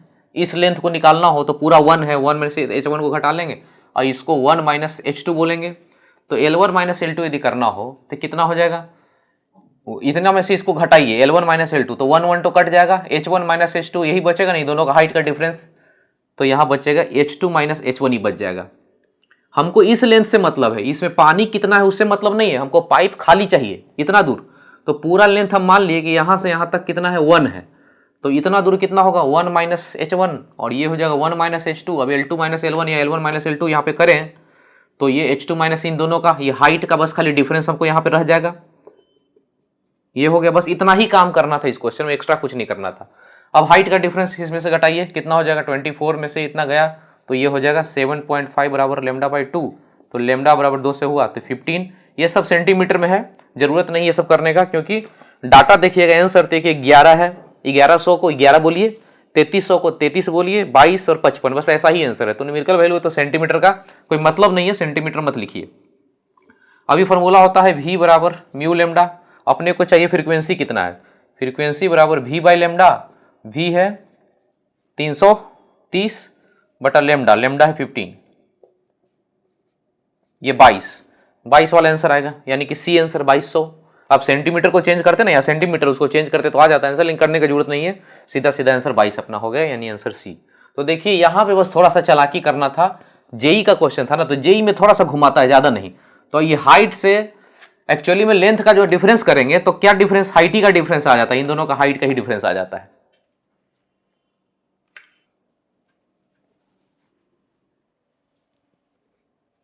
ठीक है, अब हम लोग बीट के बारे में पढ़ेंगे और समझेंगे। देखिए आज से कुछ साल पहले तक बीट इतना नहीं पूछा जाता था, लेकिन अभी फ्रीक्वेंटली अब देख रहे हैं कि रिसेंट ईयर में आप देखेंगे तो काफ़ी बीट का क्वेश्चन पूछ रहा है। तो बीट को अच्छे से पढ़ेंगे, एनसीईआरटी में भी दिया है, तो बीट को पढ़ेंगे, इससे क्वेश्चन पूछा जाता है। ठीक है, तो समझते हैं। तो बीट का सिंपल भाषा में बोला जाए तो 1 सेकेंड में कितने बार तेज आवाज़ सुनाई दिया। 1 सेकेंड में मान लेते हैं 2 बार आवाज़ आपको बहुत ज़्यादा तेज साउंड दिया सुनाई, तो इसको 2 बीट बोलते हैं, पर सेकेंड 2 बीट। तो 1 सेकेंड में कितने बार तेज आवाज़ सुनाई देता है। तो बीट का मतलब समझिए 2 साउंडिंग बॉडीज है, मान लेते हैं कि एक स्पीकर है, बॉक्स है, म्यूजिक सिस्टम है 2, इसका फ्रीक्वेंसी है 100 और इसका फ्रीक्वेंसी 104। इतना हर्ट्ज है, इतना हर्ट्ज है। दो स्पीकर हैं, दोनों का फ्रीक्वेंसी अलग अलग है, दोनों से म्यूजिक बजाए, दोनों से साउंड यहाँ पे गया दोनों, और यहाँ जाके टकराया दोनों, इधर से भी साउंड गया, इधर से भी साउंड गया, यहाँ पे टकराया। तो यहाँ पे जैसे ही दो साउंड टकराएगा तो यहाँ फेनोमेना होगा, तेज आवाज और कम आवाज सुनाई देगा। तो 1 सेकेंड में यहाँ पे एक्चुअली में इसलिए ऐसा होता है कि मैक्सिमा मिनिमा इसलिए होता है क्योंकि दोनों के बीच कुछ पाथ डिफरेंस होगा डेल्टा एक्स, इसका ये डिस्टेंस और ये डिस्टेंस में कुछ अंतर होगा, तो पाथ डिफरेंस मिलेगा तो फेज डिफरेंस के डेल्टा एक्स से निकलेगा। फेज डिफरेंस निकलेगा तो यहाँ पे मैक्सिमा एंड मिनिमा का कंडीशन बनता है, हम लोग देखे थे फेज डिफरेंस के लिए 2n पाई और इसके लिए 2n+1 पाई। तो यहाँ मैक्सिमा मिनिमा होगा ही होगा इस पॉइंट पे, यानी इस पॉइंट पे 1 सेकेंड में सिर्फ आप काउंट कीजिए नंबर ऑफ मैक्सिमा, मतलब कि तेज आवाज। मैक्सिमा कहने का मतलब क्या, साउंड चैप्टर चल रहा है, साउंड चैप्टर में मैक्सिमा का मतलब क्या हो सकता है, तेज आवाज। तो 1 सेकेंड में काउंट कीजिए कितने बार तेज आवाज सुनाई दिया। तेज आवाज सुनाई देगा इसलिए क्योंकि यहाँ पे दोनों गया तो पाथ डिफरेंस हुआ तो फेज डिफरेंस है, फेज डिफरेंस हुआ तो मैक्सिमा मिनिमा होगा ही होगा। तो मिनिमा मैक्सिमा दोनों को काउंट मत कीजिए, या तो मैक्सिमा को काउंट कीजिए या मिनिमा को, क्योंकि एक बार मैक्सिमा होगा तो एक बार मिनिमा भी होगा। तो दोनों मत काउंट कर लीजिए कि मैक्सिमा भी एक बार है मिनिमा भी एक बार, यानी दो नहीं, या तो मैक्सिमा काउंट कीजिए या तो मिनिमा काउंट कीजिए। तो 1 सेकेंड में नंबर ऑफ मैक्सिमा आप तेज आवाज, तो यहाँ पे मान लेते हैं कि 1 सेकेंड में 2 बार होता है तो उसी को बीट बोला जाता है। तो यहाँ पे कैसे निकालेंगे इसी को, 1 सेकेंड में जितने बार मैक्सिमा होता है, 1 सेकेंड में नंबर ऑफ मैक्सिमा जितना होता है इसी को बोला जाता है beat, beat per second. Number of beat ऐसे लिखा जाता है, number of beat per second, या फिर इसी को बोला जाता है बीट फ्रीक्वेंसी, बीट फ्रीक्वेंसी। तो 1 सेकेंड में जितने बार तेज आवाज सुनाई देता है इसी को बोला जाता है क्वेश्चन में 2 तरह से, number of beat per second या फिर उसी को बीट फ्रीक्वेंसी बोला जाता है। और इसको निकालने का तरीका होता है बीट फ्रीक्वेंसी, बीट फ्रीक्वेंसी निकालने का तरीका होता है फ्रीक्वेंसी का डिफरेंस कर दीजिए, ये दोनों का फ्रीक्वेंसी इसका μ1 μ2 है तो बस फ्रीक्वेंसी को घटा दीजिए, ज्यादा जो है मॉड यहाँ पे मत लगाइए, मॉड लगाने का जरूरत नहीं है, जो ज्यादा है उसमें से कम को घटाइए। तो यहाँ पे कितना है, एक है 104, एक है 100, तो ज्यादा हो गया 104, 100 हो गया कम यानी 4। तो यहाँ पे बोलेंगे कि नंबर ऑफ बीट, यानी बीट है कितना 4 आया है, बीट फ्रीक्वेंसी 4, तो कहेंगे कि 1 सेकेंड में 4 बार तेज आवाज सुनाई देगा, तेज आवाज सुनाई देगा, और 1 सेकेंड में 4 बार ही मिनिमम या कम आवाज सुनाई देगा। मिनिमम भी आपको होगा, जितना बार तेज होगा उतना बार कम भी आवाज होगा। तो मिनिमम को मैक्सिमम को दोनों में से एक ही काउंट करते हैं, इसको काउंट नहीं कीजिएगा, बस इसी को बोलिएगा। इसको बोलते हैं नंबर ऑफ बीट, 4 हो गया नंबर ऑफ बीट, इसका मतलब 1 सेकेंड में 4 बार आपको बहुत तेज आवाज सुनाई देगा। ये सब मोटा मोटी समझ गए बीट के बारे में। अब नोट्स में जाइए, बीट के बारे में थोड़ा सा पढ़िए। तो बीट फ्रीक्वेंसी कितना हो गया, बीट फ्रीक्वेंसी हो गया μ1 - μ2, ज़्यादा में से कम को घटा लीजिएगा। तो बीट फ्रीक्वेंसी है तो बीट पीरियड, फ्रीक्वेंसी है तो टाइम पीरियड भी निकलता है, तो बीट पीरियड, बीट पीरियड हो गया 1 बाई फ्रीक्वेंसी होता है। टाइम पीरियड बराबर पता ना आपको, टाइम पीरियड बराबर 1 बाई फ्रीक्वेंसी होता है, तो यहाँ 1 बाई μ1 - μ2 करेंगे तो ये हो गया बीट पीरियड। बीट पीरियड कहने का मतलब जैसे 1 सेकेंड में 4 बार मैक्सिमा हुआ तो एक पहला मैक्सिमा दूसरा मैक्सिमा के बीच का अंतर क्या है, तो यहां बोलेंगे time between 2 maxima. Beat period मतलब इतना आ गया, जैसे कि हम मान लेते हैं कि ये आ गया 4, सपोज कीजिए 4 है, तो यहां पे 1/4 हो गया इतना सेकेंड, ये हो गया बीट पीरियड। तो कहेंगे कि कितने बार आपको तेज आवाज सुनाई देगा, तो एक बार 1/4 सेकेंड पे सुनाई देगा, फिर 2/4, फिर 3/4, फिर 4/4, 4 बार सुनाई देना चाहिए, 4 बार, देखिए चारों बार आपको सुनाई देगा। कब कब, तो यहां से पता चलेगा बीट पीरियड से। बीट पीरियड कितना हो गया 1/4 सेकेंड, यानी कि पहला आवाज आपको 1/4 सेकेंड पे सुनाई देगा, फिर इसी का मल्टीपल बढ़ते जाएगा 2/4 सेकेंड पे, फिर से दूसरा बार तेज आवाज सुनाई देगा, फिर 3/4, फिर 4/4, 4/4 करेंगे तो 1 सेकेंड आ गया ना। हमको कितना देर में खोजना रहता है बीट फ्रीक्वेंसी, मतलब 1 सेकेंड में, 1 सेकेंड में सारा हिसाब किताब होता है। Number of beat per second इसको बोलते हैं, इसी को number of beat per second. तो 1 सेकेंड आ गया ना 4/4, तो 1 सेकेंड में 1 बार, 2 बार, 3 बार, 4 बार, तो इन दोनों का 2 अंतर होता है, इसी को बोलते हैं बीट पीरियड। तो बीट पीरियड कहने का मतलब टाइम बिटवीन 2 मैक्सिमा, ये भी मैक्सिमा है, ये भी मैक्सिमा, इन दोनों के बीच अंतर कितने टाइम का है 1/4 का है, इन दोनों के बीच में भी 1/4 का ही अंतर है। तो ये बीट पीरियड समझ लीजिए, बीट पीरियड का मतलब क्या हुआ। अब जैसे 3 ट्यूनिंग फोक का क्वेश्चन पूछा जाता है, एक म्यू है, दूसरा म्यू प्लस 1 है और तीसरा है म्यू प्लस 2। इन सब के बीच तीनों को एक साथ बजाय, बीट के बारे में तो हम लोग जनरली पढ़ते हैं कि 2 बॉडी हो और दोनों से जो निकलता है म्यू 1 माइनस म्यू 2 करके बीट निकाल लेते हैं। लेकिन यहाँ पे 3 साउंडिंग बॉडीज है, 3 बॉडीज है, तो इन दोनों के कारण 1 बीट देगा, इन दोनों के कारण 1 बीट यहाँ भी होगा। डिफरेंस कीजिए ना, इन दोनों का डिफरेंस करेंगे तो 1 आएगा, इन दोनों का डिफरेंस करेंगे तभी भी 1 आएगा, इन दोनों का डिफरेंस करेंगे तो 2 आएगा। तो इसमें पूछा जाता है कि तीनों को एक साथ बजाया जाए तो कितना बीट आएगा, तो ये वाला बोलेंगे, ये जो 2 है यही है नंबर ऑफ बीट। 3 बॉडी को बनाए तो नंबर ऑफ जो बीट होगा वो होगा ये वाला। बस यही एक क्वेश्चन है जो पूछा जाता है बार बार। यदि क्वेश्चन डिफरेंट करके पूछता तो पूरा एक्सप्लेन करते। जो नॉर्मल क्लास होता है जिसमें टाइम हमारे पास काफ़ी होता है तो पूरा एक्सप्लेन करते, 1 बाई 1 1 बाई 2 1 बाई 3 कर करके इसको बताना पड़ता है। अलग अलग केस हो तो जैसे यहाँ पे 4 हो जाएगा तो अलग टाइप का आंसर आएगा, तो वो करने का जरूरत नहीं, क्योंकि इंडिया में जितना बार पूछा यही केस रहेगा। इन दोनों में 1 का अंतर, इन दोनों में 1 का अंतर, ये वाला 2 का अंतर रहेगा। बस अभी अब ध्यान से आंसर वाली ध्यान दे दीजिए कि इसका 2 ही आंसर होता है। नंबर ऑफ बीट कितना आएगा तो 2, ये वाला। अब ये लंबा क्लास रहता तो पूरा का पूरा बता देते, लेकिन आपके पास भी समय नहीं इसको, ना मेरे पास समय कितना आप करें अभी, तो यहाँ पे इसको ध्यान दे दीजिएगा, नोट्स में लिख दिए इसको। अब आगे देखते हैं, बीट के क्वेश्चन बनाने में ट्यूनिंग फोक का इस्तेमाल होगा। ये जैसे ट्यूनिंग फोक हो गया, ट्यूनिंग फोक में यही वाला जो है इसका डंडा ये वाइब्रेट करता है। अलग से डायग्राम बना लेते हैं, ये वाइब्रेट करता है, ये चीज़ ऐसे वाइब्रेट करता है। तो इस डंडा को, इस ट्यूनिंग फोक के प्रोंग्स इसको बोलते हैं, प्रोंग्स को मारेंगे तो इस तरह से, ये इस तरह से वाइब्रेट, ये वाला जो है ना, यही ये जो डंडा है इसका प्रोंग्स या रॉड, ये इस तरह से वाइब्रेट करता है, उसी से फ्रीक्वेंसी निकलता है। तब इसके प्रोंग्स को अब 2 चीज़ करते हैं, इसका 2 काम करते हैं। एक हम करते हैं भारी और एक करते हैं हल्का।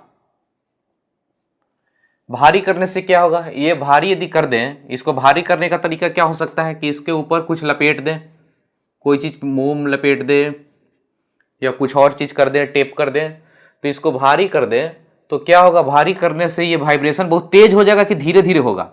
ये भारी कर दे तो बहुत फास्ट तो नहीं ना होगा, बहुत धीरे धीरे हो जाएगा। तो भारी करने से फ्रीक्वेंसी डिक्रीज करेगा, और ये हल्का कर दे, बहुत पतला कर दे इसको, तो हल्का करने से जितना हल्का होगा, जितना पतला होगा, उतने फास्ट ही करेगा वाइब्रेट, तो फ्रीक्वेंसी इसका बढ़ेगा। तो पहले चीज़ दिमाग में डाल लीजिए कि ट्यूनिंग फोक के प्रोंग्स को यदि भारी कर दिया जाए तो इसका फ्रीक्वेंसी घट जाएगा और इसका फ्रीक्वेंसी हल्का करते ही बढ़ जाएगा। अब भारी करने का तरीका है, क्वेश्चन में रहेगा लोडिंग, वैक्सिंग, टेपिंग, ऐसा करके वर्ड रहेगा। ये भारी करने के लिए ऐसा वर्ड रहेगा। कैसे भारी कर सकते हैं, लोडिंग, किसी चीज से लोड कर दिए मतलब भारी कर दिए। वैक्सिंग मतलब मोम लपेट दिए, मोम लपेटने से भी भारी हो जाएगा। टेपिंग मतलब कुछ टेप वेप लपेट दिए, भारी कर दिए। हल्का करने के लिए क्या कर सकते हैं, तो इसके लिए वर्ड रहेगा फाइलिंग। फाइलिंग मतलब रगड़ना, रगड़ के उसको पतला कर देना। तो फाइलिंग के लिए वर्ड रहेगा, हल्का करने के लिए फाइलिंग। तो क्वेश्चन में ये रहेगा कि ट्यूनिंग फोक को फाइलिंग किया गया है, फाइलिंग करने से हल्का हो गया, पतला हो गया, इससे फ्रीक्वेंसी बढ़ गया। तो यहाँ पे ध्यान लगाइएगा, फाइलिंग करते ही फ्रीक्वेंसी बढ़ जाएगा, और ये सब लोडिंग वैक्सिंग करते रहेंगे, भारी कर देंगे तो फ्रीक्वेंसी घटेगा। तो नोट्स में देख लीजिएगा, ये पॉइंट करवा दिए हैं। और एक पॉइंट और है जो क्वेश्चन बनाना है बीट का, तो यहाँ पे देखिए स्ट्रिंग हो गया। स्ट्रिंग में यदि टेंशन बढ़ाएं तो क्या होगा, स्ट्रिंग का टेंशन बढ़ाते ही इसका फार्मूला क्या होता है, फ्रीक्वेंसी का कोई भी फार्मूला 1/12 फंडामेंटल ही ले लेते हैं, F/μ। यदि इस टेंशन को बढ़ाते हैं, इसको यदि बढ़ा दिया तो फ्रीक्वेंसी भी क्या हो जाएगा, बढ़ जाएगा। इसको बढ़ाते हैं तो ये भी बढ़ जाएगा ना। तो याद रखिएगा, जैसे ही स्ट्रिंग का टेंशन को बढ़ाइएगा, ये टेंशन को बढ़ाते ही फ्रीक्वेंसी बढ़ जाएगा, टेंशन घटाइएगा तो फ्रीक्वेंसी घट जाएगा।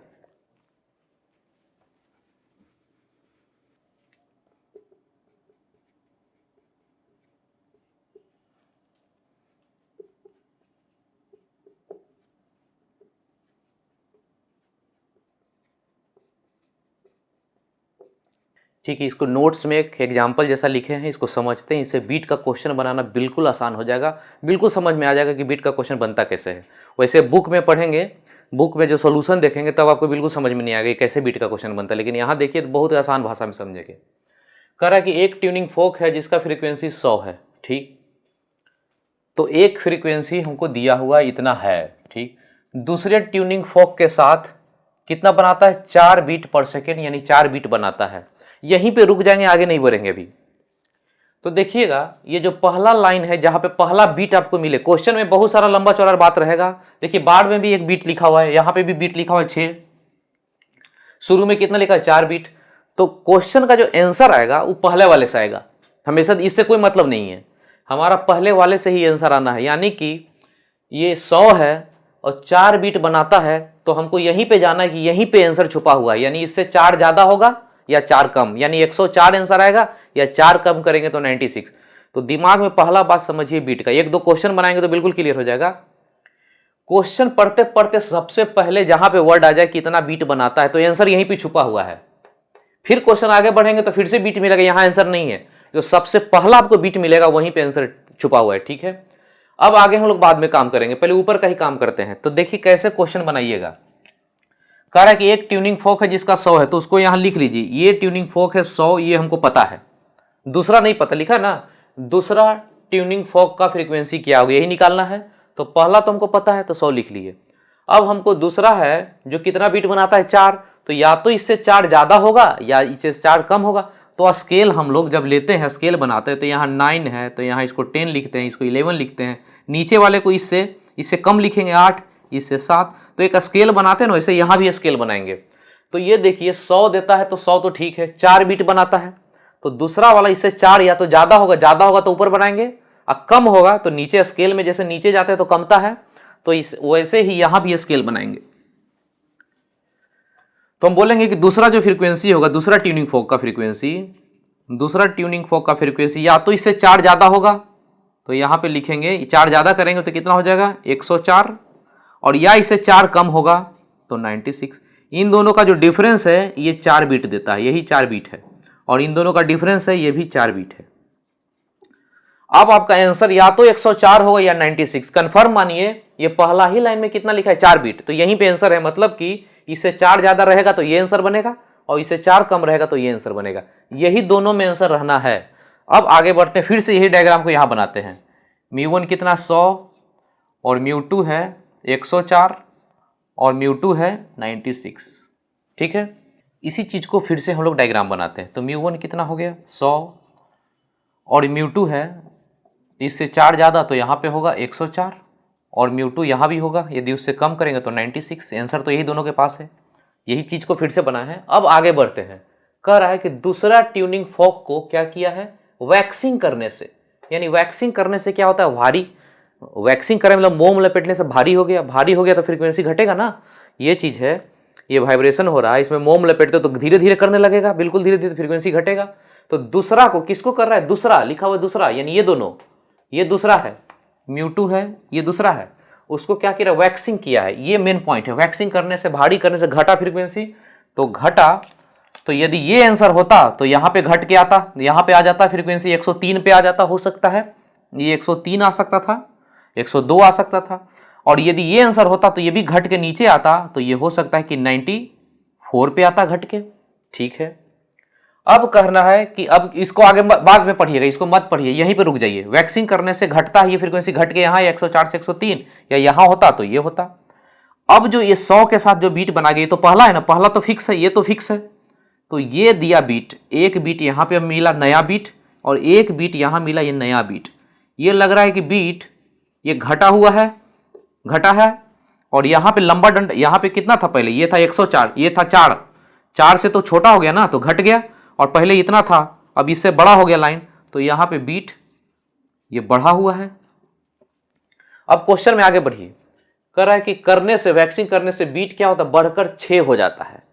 तो बीट बढ़ता है, बढ़कर 6 हो जाता है, यानी बीट घटता नहीं है, बीट बढ़ता है, और बढ़ के कितना हो जाता है 6। तो ये चीज 6 हो सकता है, क्योंकि यदि 94 रहे, ये तो 94 में से इसको घटाएं तो बीट बढ़ के 6 तो आ ही जाएगा ना यहाँ पे। तो आपको ये करना नहीं है, ये सब करना नहीं है इतना कि 6 है कि 5 है, कुछ नहीं, हम लोग इतना देखना भी नहीं है, अभी समझाने के लिए बोल दिए।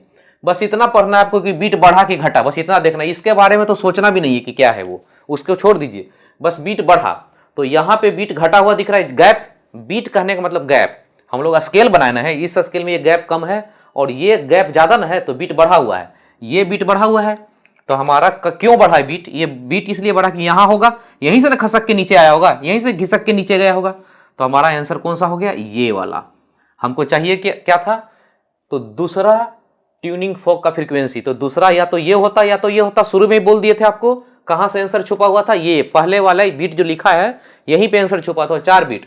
तो 4 बीट में 104 या 96 यही दोनों में आंसर होना है। अब ये दोनों छांटने के लिए इतना सारा तामझाम किया गया है। फिर से समझाते हैं कैसे।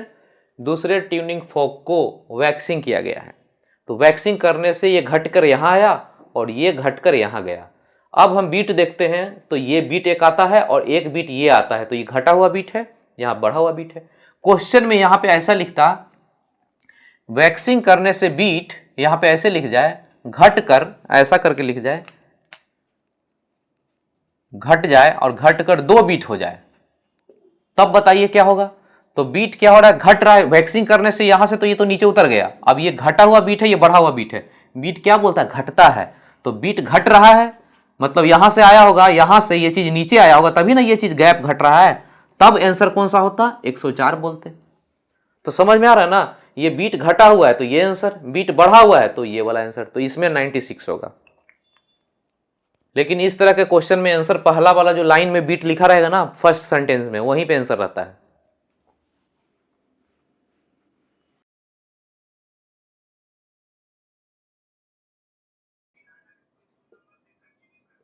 ठीक है, ये एनसीईआरटी का एग्जाम्पल का क्वेश्चन है। बहुत ही इंपॉर्टेंट क्वेश्चन है क्योंकि ये क्वेश्चन कई बार पूछा गया है एग्जाम में। जेईई मेन में पूछा गया है, नीट में भी पूछा है, फिर से इसको पूछ सकता है क्योंकि एग्जाम्पल का बहुत ही इंपॉर्टेंट क्वेश्चन है। इसको देखते हैं, समझते हैं बीट का क्या क्या लिखा हुआ है। 2 सितार स्ट्रिंग है ए और बी, प्लेइंग नोट धा, मतलब सा रे गा मा पा धा। तो वो धा नोट दोनों का, दोनों स्ट्रिंग जो है, दोनों गिटार या सितार, वो दोनों मिलकर सेम ही धुन बजा रहा था, लेकिन दोनों स्लाइटली आउट ऑफ ट्यून। कहने का मतलब दोनों का थोड़ा थोड़ा फ्रीक्वेंसी में अलग था। अलग रहता है तभी तो बीट निकलता है ना। μ1 माइनस μ2, बीट फ्रीक्वेंसी कितना होता है? μ1 माइनस μ2, यानी μ1 μ2 अलग अलग होगा तभी तो बीट निकलेगा। तो स्लाइटली आउट ऑफ ट्यून, तो ये सबसे आपको मतलब नहीं इतना।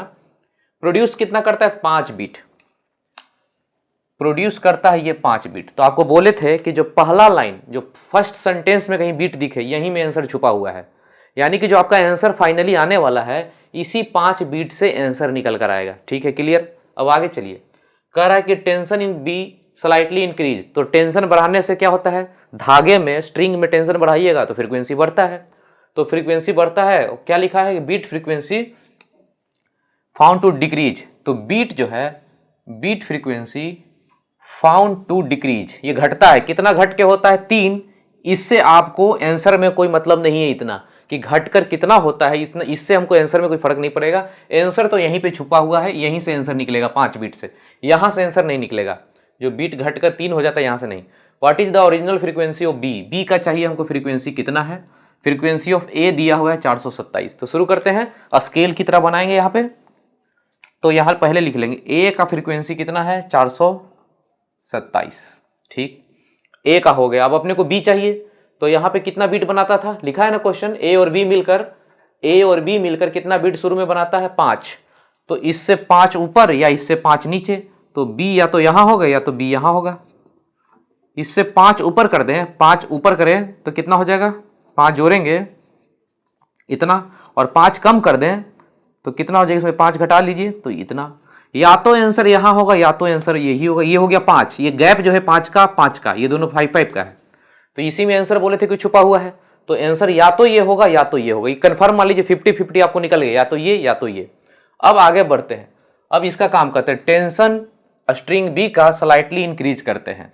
तो ये बताइए, ये है बी, यदि इसका टेंशन बढ़ाएंगे, यदि इसका टेंशन इन दोनों का बढ़ाएंगे तो क्या होगा? फ्रीक्वेंसी बढ़ेगा। तो अब ये नहीं रहेगा, यहाँ पे यहाँ आ जाएगा, बढ़कर 432 से ऊपर चला जाएगा। और ये यदि आंसर होता तो इससे बढ़कर ये ऊपर आ जाता, यहाँ आ जाता, 422 से आकर 424 पे आ जाता। तो अब जो बीट फ्रीक्वेंसी है, ये एक बीट फ्रीक्वेंसी देगा, ये बीट देगा, और यहां जो चला गया एक बीट यहां से निकलेगा। ये बीट बढ़ा हुआ है, ये बढ़ा बीट है, और ये घटा हुआ बीट है। देखिए घटा हुआ इसलिए क्योंकि इतना बड़ा गैप था, ये गैप अब छोटा हो गया ना। पहले गैप यहां से यहां था, अब गैप यहां से यहां है, तो घटा हुआ है, ये बढ़ा हुआ है।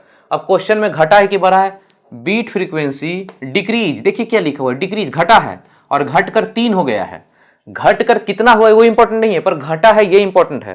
तो घटा है, बीट घटा है, यानी कहां से घटा होगा, यही ना होगा, तो यहां से ऊपर गया होगा तब जाके घटा हुआ होगा, यानी ये आंसर।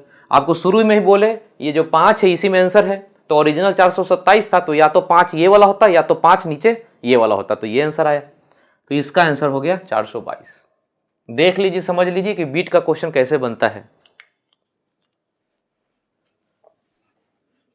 ठीक है, अब क्वेश्चन करेंगे हम लोग बुकलेट से, पेज नंबर 8 का क्वेश्चन नंबर 18। ये जेईई मेन का क्वेश्चन है। देखिए क्वेश्चन में क्या बोलता है, 2 ट्यूनिंग फोक है, ठीक है, 4 बीट बनाता है। शुरू में पहला लाइन में क्या लिखा है, 4 बीट, यानी यहीं पे आंसर छुपा हुआ है, 4 में ही आंसर छुपा हुआ है। आगे कह रहा है कि now some tape is attached. ये बताइए, टेप लगाने से भारी हो गया, भारी हो गया तो फ्रीक्वेंसी घटेगा, डिक्रीज करेगा। तो ठीक है, कह रहा है कि प्रोंग 2 पे लगाया गया तो ऐसा ऐसा हुआ, फिर बीट बढ़कर कुछ 6 हो गया। ठीक है, वो सब जो 6 बीट है बाद का वो इंपॉर्टेंट नहीं है हमारे लिए। If the frequency of fork 1 is 200, तो देखिए कैसे करते हैं। फोक 1 है उसका फ्रीक्वेंसी है 200, ठीक। फोक 2 का कितना होगा, तो पहला लाइन जो क्वेश्चन का जो फर्स्ट सेंटेंस है उसमें कितना बीट देता है, 4 बीट बनाता है।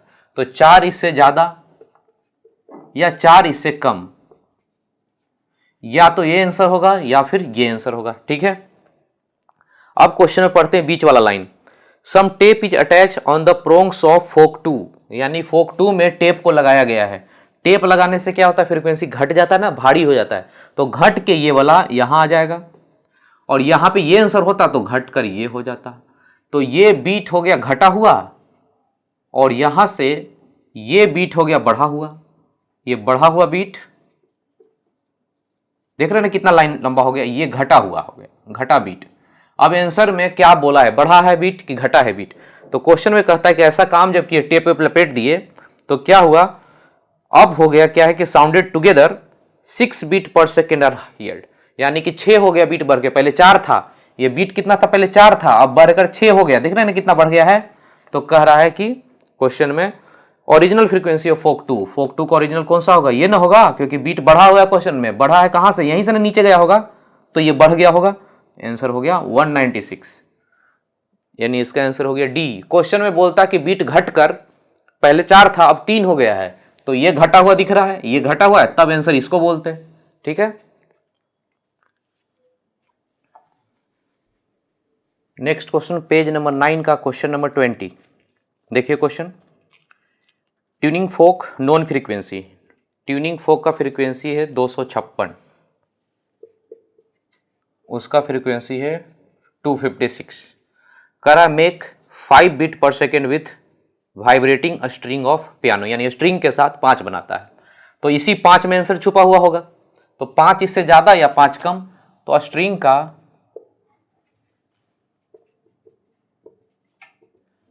का इससे 5 ज्यादा होगा, तो 256 प्लस 5 होगा, या उससे 5 कम होगा, यही दोनों में से आंसर होगा, या तो ये होगा या तो ये होगा आंसर।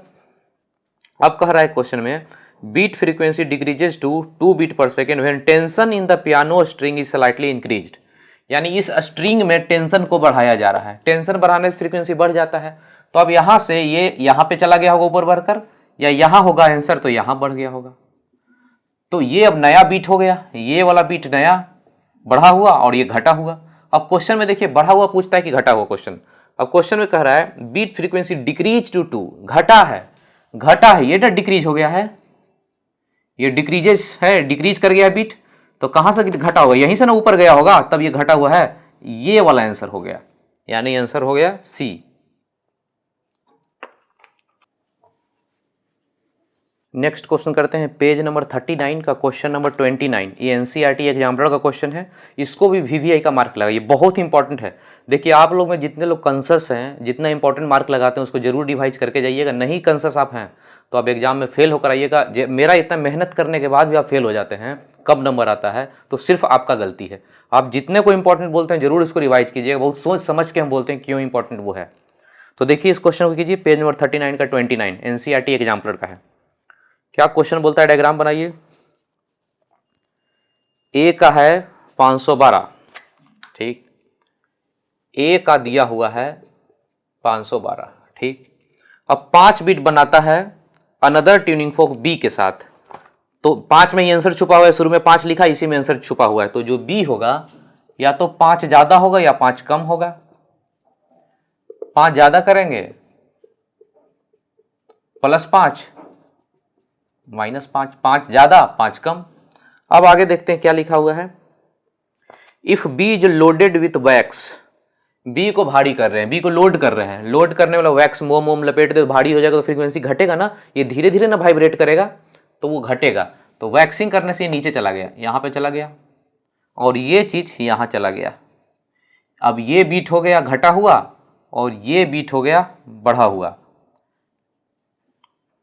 अब क्वेश्चन में क्या दिखता है, wax the number of beat again 5। अब ये घटा बढ़ा नहीं, क्वेश्चन में बढ़िया से देखिए, ये बीट घटा हुआ ये बीट बढ़ा हुआ है, ऐसा हुआ ही नहीं। क्वेश्चन में कह रहा है कि 5 का 5 फिर से ही है, तब यहां पे हम लोग को सोचना पड़ेगा कि क्या करें। इसीलिए बोले थे कि क्वेश्चन बहुत इंपॉर्टेंट है, क्योंकि ये नया टाइप का बात बोलता है। फिर से इस क्वेश्चन को समझते हैं, क्या लिख रहा है, बी को लोड किया है, भारी किया है वैक्स से, तो ये घटकर यहां यहां और ये घटकर यहां, तो ये बीट बढ़ा हुआ ये बीट घटा हुआ है। लेकिन क्वेश्चन कहता है कि बीट उतना का उतना ही है, 5 का 5 ही है, तब बी क्या होगा ये निकालना है। What is the frequency of tuning fork B. तो देखिए यहां पे ऐसा करते हैं, ये यदि घटता है नीचे जाता है और नीचे जाता है, तो ये बीट तो बढ़ता चला जाएगा, जैसे जैसे नीचे जाएगा वैसे वैसे बीट बढ़ता हुआ दिखेगा, लेकिन बीट तो उतना ही का उतना ही है। तो देखिए क्वेश्चन में क्या बोल रहा है कि बी है, बी को वैक्स किया, लोड किया, तो लोड किया तो ये घटेगा, ये भी वाला घटेगा, तो ये घट कर यहां आएगा और ये घट कर यहां जाएगा। अब जो नया बीट होगा ये बीट, ये तो बढ़ा हुआ बीट है और ये बीट घटा हुआ है, लेकिन क्वेश्चन बोलता है कि उतना ही को उतना ही बीट है। अब इसको और घटाते हैं, यहां से और नीचे जाते हैं, यहां जाते हैं, तो ये लाइन और लंबा होता, तो मतलब और बीट बढ़ा हुआ है, तो ये काम तो होगा नहीं। अब थोड़ा सा और दूसरे तरीका से इसको सोचते हैं, ये चीज कितना हो गया, जोड़ेंगे तो 517, ऊपर से घटाइए, ये घटाएंगे तो एक लेवल यहां आएगा और घट रहा है, और घटते घटते नीचे जाएगा, इसके बराबर आ जाएगा और घटेगा, ये घटते जा रहा है घटते जा रहा है, घटते घटते घटते यहां पे यदि आ जाए, ये चीज घट कर यहां से एकदम घटते घटते यहां पे गिर जाए, यहां पे आ जाए, तब बीट कितना होगा बताइए। तो बीट इस लेवल पे यदि आ जाए घटकर, यहां से सीधा घटकर इस लेवल पर आ जाए, तो डिफरेंस इसी को ना बीट बोलते हैं। ये तो ओरिजिनल था और ये घटकर यहां आ गया है, तो कितना बीट रहेगा, 5 का 5। समझ रहे हैं ना क्वेश्चन क्या है, कह रहा है कि ये दोनों है, वैक्स करने से नीचे जाएगा, तो नीचे जाएगा तो कोई ऑप्शन नहीं, ये बीट यहां से डिफरेंस होता है बढ़ता चला जाएगा, लेकिन ये घटे और घटते घटते घटते घटते घटते घटते यहां आके रुक जाए, घटते घटते यहां से घट रहा है, यहां से घटते घटते घटते यहां रुक जाए, तो यहां रुक जाए इस लेवल पे, तो यहां से यहां का डिफरेंस तो पहले से ही 5 था, देखिए 5, तब हम क्वेश्चन का आंसर बोलेंगे कौन सा, ये आंसर हो गया 517। कह रहा था ना कि ओरिजिनल कितना होगा, ओरिजिनल 517 होगा, क्योंकि ये घटते घटते घटते घटते इसको बीट इतना घटा है कि यहां के रुक गया, ये तो यहां के रुक गया, तो ओरिजिनल 512 था ये ए का, तो इससे कितना बीट अभी भी देगा, 5 बीट देगा, तो ओरिजिनल कितना है 517 बी का ये आंसर। ठीक है, ये इंपॉर्टेंट क्वेश्चन है। पेज नंबर 39 का क्वेश्चन नंबर 33, ये भी एनसीईआरटी एग्जाम्पलर का ही है, सिंपल क्वेश्चन है, इसको इंपॉर्टेंट का मार्क नहीं लगाना है। करेगी दो वेव है जिसका फ्रीक्वेंसी n1 n2 है, तो what is the time interval between successive maxima. तो बीट फ्रीक्वेंसी कितना होता था, बीट फ्रीक्वेंसी होता था μ1 माइनस μ2, बीट पीरियड 1/μ1 माइनस μ2 होता था। बीट पीरियड किसको बोलते थे, टाइम बिटवीन टू मैक्सिमा, हम लोग कर चुके थे। बीट पीरियड मतलब जो 1 सेकेंड में 10 बार मैक्सिमा होता है, तो बीट पीरियड किसको बोलते थे कि 2 मैक्सिमा के बीच का टाइम, तो यहां पे टाइम बिटवीन 2 मैक्सिमा, यही हो गया आंसर।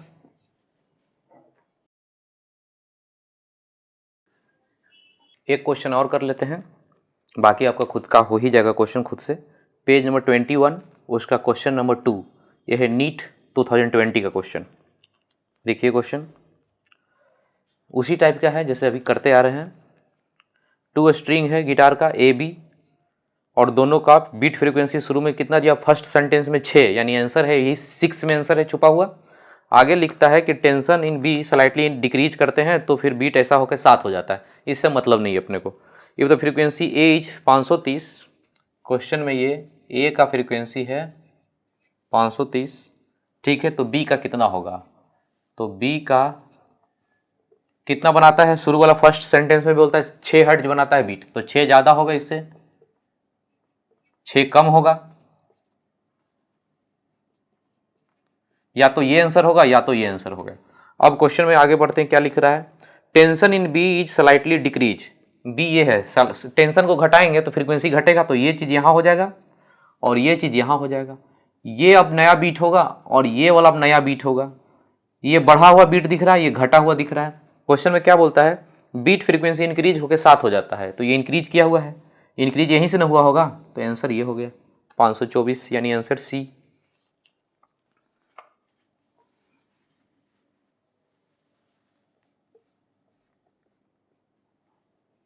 ठीक है, नेक्स्ट पॉइंट देखते हैं, डॉपलर इफेक्ट। डॉपलर इफेक्ट से हर साल नीट में लगभग क्वेश्चन रहता है, जेई में कभी कभी छोड़ छोड़ के रहता है क्वेश्चन, किसी साल रहता है कभी नहीं भी रहता है, लेकिन नीट में लगभग साल रहता है, 1-2 साल आप छोड़ दीजिए तो लगभग रहता है ये क्वेश्चन।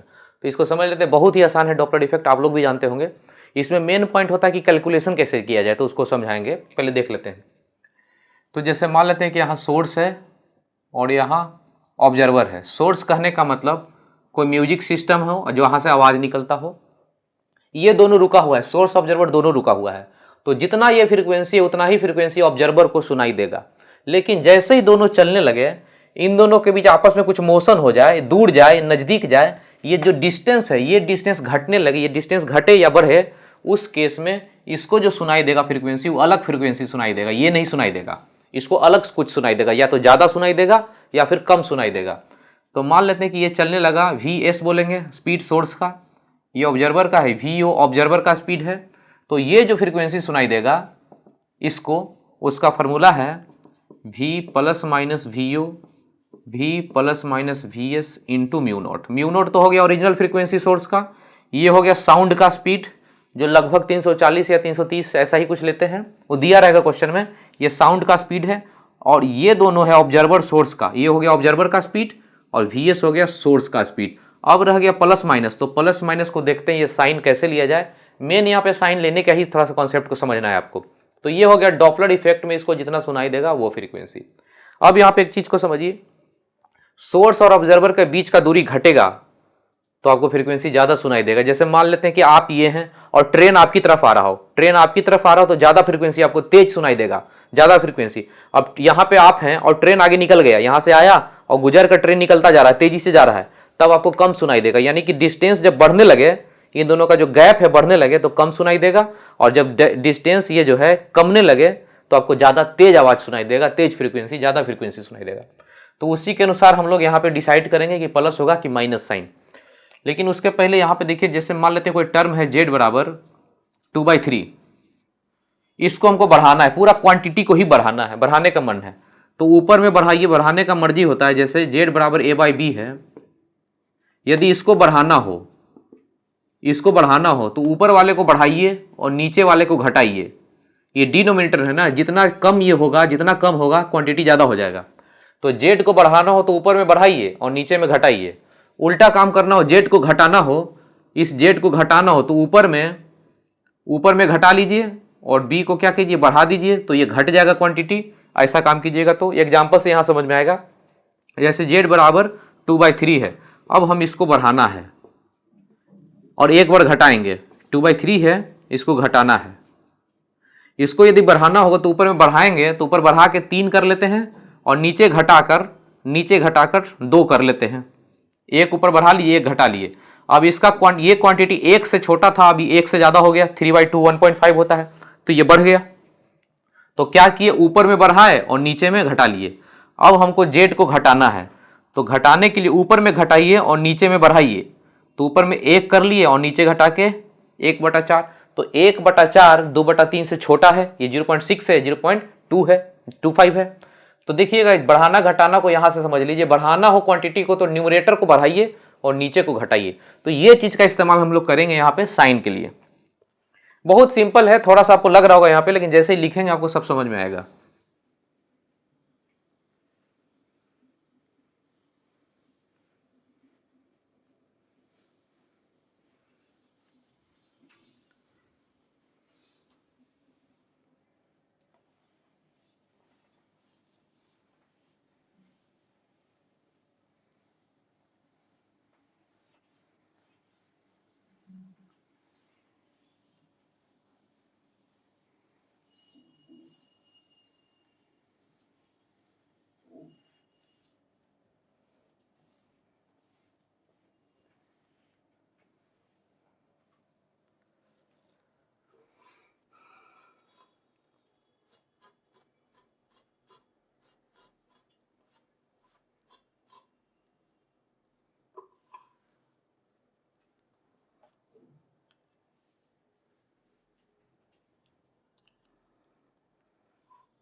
इस केस में हम लोग देखते हैं लिखकर, कई सारा केस लेते हैं।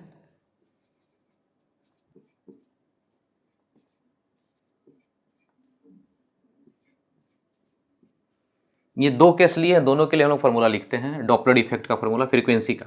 ये फ्रीक्वेंसी किसको, इसको ऑब्जर्वर को जो सुनाई देगा उसका फ्रीक्वेंसी का फार्मूला है v plus minus v u v plus minus v s into mu nought. अब इसके लिए अप्लाई कर रहे हैं, साइन हम लोग नहीं देंगे। अब देखते हैं कि क्या होगा। यहाँ पे ऑब्जर्वर का साइन हमको लिखना है। सबसे पहले यहाँ पे ऑब्जर्वर का साइन देना है कि कैसा साइन होगा। ऑब्जर्वर का साइन देना है तो इसको ढक लीजिए, इसको ढक लीजिए। ढकने का मतलब ऑब्जर्वर जब इसके पास जाएगा, ऑब्जर्वर जब पहुंचेगा तो फ्रीक्वेंसी ज्यादा तेज होगा ना। ये सोर्स है, सोर्स को मान लीजिए कि रुका हुआ है, सोर्स को ढक लीजिए। ऑब्जर्वर जैसे इसके पास जाएगा तो फ्रीक्वेंसी उसके नजदीक जा रहा है ना, जहां ट्रेन है, ट्रेन के पास ऑब्जर्वर दौड़ता हुआ जा रहा है, तो इसका मतलब फ्रीक्वेंसी इसको ज्यादा सुनाई देगा। जैसे जैसे नजदीक जाएगा, आपको बताए थे कि नजदीक जाएगा तो फ्रीक्वेंसी बढ़ेगा, दूर जाएगा तो घटेगा। इसको ढक लेंगे तो नजदीक जा रहा है, फ्रीक्वेंसी बढ़ेगा। तो बढ़ाने के लिए, इस फ्रीक्वेंसी को बढ़ाने के लिए ऊपर में बढ़ाना पड़ेगा। हम लोग पढ़े थे ना, जेड बराबर ए बाई बी हो, और इसको यदि बढ़ाना हो तो ऊपर में तो बढ़ाना पड़ेगा और नीचे में घटाना पड़ेगा, ऐसा काम। तो यहां पे ऑब्जर्वर का साइन लिखना है तो दूसरे को ढक लीजिए, सोर्स को, ऑब्जर्वर को चलने दीजिए। ऑब्जर्वर जब पहुंचेगा तो बढ़ेगा, तो बढ़ाने के लिए न्यूमरेटर में, इसको बढ़ाने के लिए न्यूमरेटर में क्या करना पड़ेगा, प्लस साइन देना पड़ेगा, तभी ना ज्यादा होगा।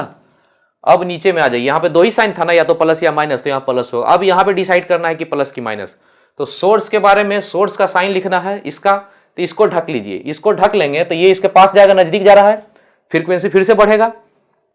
तो फ्रीक्वेंसी को बढ़ाने के लिए नीचे में घटाना पड़ता है, तो घटाने के लिए कैसा साइन देना पड़ेगा, माइनस। तो ऐसे करके हम लोग साइन देख सकते हैं कि कैसे लिखा जा रहा है। सेकेंड केस भी देख लेते हैं।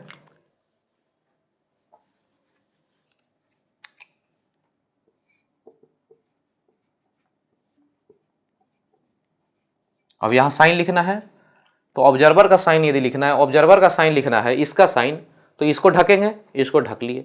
अब ये क्या हो रहा है, ऑब्जर्वर दूर जा रहा है ना, ये दूर जा रहा है, दूर जा रहा है तो घटेगा। तो घटाने के लिए, इस फ्रीक्वेंसी को घटाने के लिए ऊपर में घटाना ही पड़ेगा, तो घटाने के लिए माइनस दे दिए। अब हमको यहां पे सोर्स का दिखना है साइन।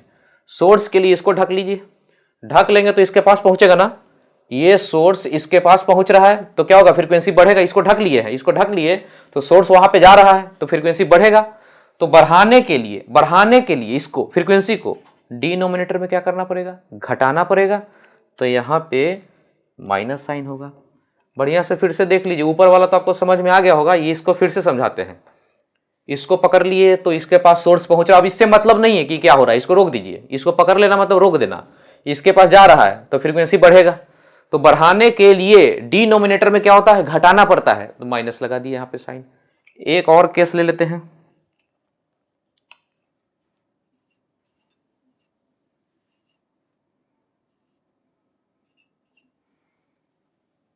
ऑब्जर्वर जा रहा है, सोर्स रुका हुआ है, ये रेस्ट में है, सोर्स रेस्ट में है। तो यहां पे फॉर्मूला वी ओ, और सोर्स तो रेस्ट में है, तो वी एस के लिए कुछ लिखना ही नहीं, तो म्यू नोट। म्यू नोट क्या है, ये सब म्यू नोट क्या है, ओरिजिनल फ्रीक्वेंसी है इसका, सोर्स का ओरिजिनल फ्रीक्वेंसी है सब। तो सोर्स के बारे में क्या है, रेस्ट में है सोर्स, तो यहां नहीं लिखेंगे कुछ। अब यहां पे आ जाइए, प्लस की माइनस खुद से सोच लीजिए, ढक लीजिए, पता चल जाएगा। ऑब्जर्वर का साइन लिखना है, इसका साइन लिखना है, तो इसको ढकना पड़ता है, इसको ढक लिए। नजदीक जा रहा है तो बढ़ेगा, बढ़ाने के लिए ऊपर में न्यूमरेटर में प्लस का साइन देना पड़ेगा। तो यही सब साइन है। अब यहां के बाद कोई दिक्कत नहीं होगा, फॉर्मूला बस अप्लाई करना है।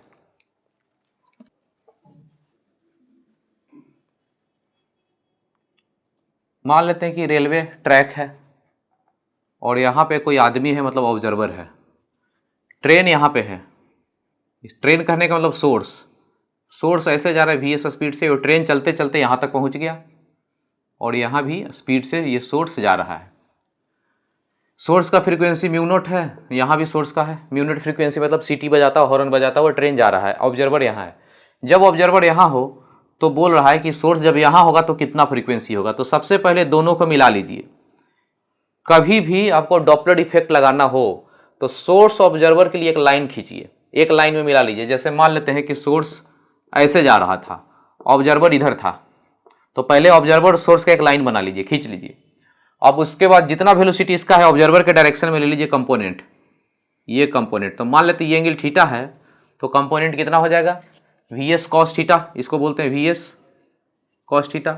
उसी तरह से यहाँ है ये थीटा है, तो ऑब्जर्वर के डायरेक्शन में लेना हो, मान लो कि कोई ट्रेन ऐसे जा रहा है, कोई बस, तो ऐसे ले लेंगे वी एस कॉस थीटा, ऐसे ही लेते हैं कंपोनेंट। तो ट्रेन जब ऐसे जा रहा है तो इसका कंपोनेंट लेंगे किस डायरेक्शन में, जिस डायरेक्शन में ऑब्जर्वर है उस डायरेक्शन में। अब हम बोलेंगे कि इसको फ्रीक्वेंसी जो सुनाई देगा कितना, वी, ऑब्जर्वर तो रेस्ट में है, ये रेस्ट में है, तो इसका कुछ नहीं लिखना है। यहाँ पे ये सोर्स का यहाँ स्पीड लिखाता है, सोर्स का स्पीड कितना से आ रहा है, सोर्स तो ऐसे जा रहा है, इधर जा रहा है वी एस से, लेकिन हमको इससे मतलब नहीं है, मतलब है कि इधर कितना से आ रहा है, तो इसी का जो कंपोनेंट है इतना से आ रहा है, तो इसको लिखेंगे V S cos theta into mu naught. अब रह गया बाड़ी यहाँ साइन का, तो ये बताइए कि सोर्स जैसे जैसे इसके पास आएगा, ये ऑब्जर्वर तो रुका हुआ है ही, इसको ढकने का जरूरत नहीं है, रेस्ट में ही है, इसके पास जब आएगा तो फ्रीक्वेंसी बढ़ता जाएगा, उसके नज़दीक आ रहा है ना, तो फ्रीक्वेंसी बढ़ेगा, बढ़ने के लिए डिनोमिनेटर में घटाना पड़ता है, तो यहाँ पे साइन माइनस देंगे। उसी तरह से ट्रेन आगे बढ़ गया, यहाँ चला गया, तो फिर से सोर्स ऑब्जर्वर का एक लाइन खींचेंगे, फिर इसका कंपोनेंट इधर लेंगे, फिर इसके लिए भी फार्मूला लगाएंगे, नोट्स में सारा लिख दिए हैं, एक बार देख लीजिएगा। अगला जो पॉइंट है नोट्स का बहुत इंपॉर्टेंट है कि यदि डॉपलर इफेक्ट काम कर रहा है, उसी समय हवा भी चलने लगे, विंड का भी स्पीड को काउंट करना हो, तो कैसे काम करेंगे। तो यहाँ पे हम लोग डॉपलर इफेक्ट में विंड के इफेक्ट को लेने के लिए यहाँ पे कॉन्सेप्ट को समझते हैं, बहुत इंपॉर्टेंट है, क्वेश्चन पूछने का इस पर चांस है।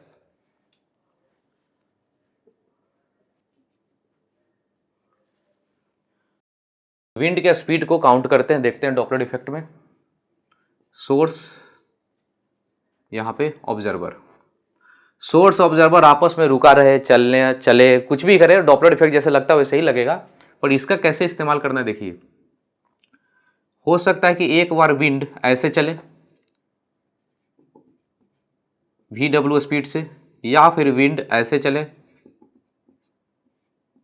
वी डब्ल्यू स्पीड से, तो ऑब्जर्वर की तरफ विंड जा सकता है या ऑब्जर्वर से दूर जाएगा। तो ये बताइए, यहाँ से साउंड नहीं, सोर्स यहाँ है, यहाँ से फ्रीक्वेंसी म्यू नॉट है, यहाँ से साउंड निकला, यहाँ जब जाएगा तो ये विंड यदि चल रहा हो ऑब्जर्वर की तरफ, तो नहीं लगता साउंड को सपोर्ट करेगा, तो साउंड इधर जा रहा है तो साउंड को सपोर्ट करेगा उसको ले जाने में। और इस ऐसा विंड चले कि ऑब्जर्वर से सोर्स की तरफ चले, तो यहाँ से कोई साउंड चलेगा उसको रोकेगा, ये विंड अपोज करेगा। तो यहाँ पे मान लेते हैं कि साउंड का जो स्पीड है भी है, सपोज कीजिए साउंड भी से जा रहा है, तो दोनों जुड़ गया ना, ये दोनों जुड़कर नेट स्पीड कितना हो गया v प्लस वी डब्ल्यू, और ऐसे साउंड जा रहा था v, और ये है उल्टा इस डायरेक्शन में, तो ये दोनों घटेगा, v माइनस वी डब्ल्यू होगा। तो यहाँ पे बस इतना कचरा नहीं करना, सिंपल हम लोग लेना है स्पीड ऑफ साउंड, आप या तो v प्लस वी डब्ल्यू लेंगे या फिर v माइनस वी डब्ल्यू लेंगे। v प्लस वी डब्ल्यू तब जब विंड किधर चले, ऑब्जर्वर की तरफ चले, और ये ऑब्जर्वर से दूर जाए, ऑब्जर्वर से दूर जाए, ऐसा करके नोट्स में आपको लिख दिए, आपको कुछ करना नहीं है, बस यहाँ पे एग्जांपल देंगे और आपको समझाएंगे। स्पीड ऑफ जो साउंड है, जो भी लिया करते थे क्वेश्चन में, हम भी नहीं लेंगे, भी प्लस वी डब्ल्यू लेंगे, तब जब विंड किधर चले ऑब्जर्वर की तरफ, v माइनस वी डब्ल्यू तब लेंगे जब ऑब्जर्वर से दूर जाए। अब देखते हैं इसको एग्जाम्पल से समझने की कोशिश करते हैं।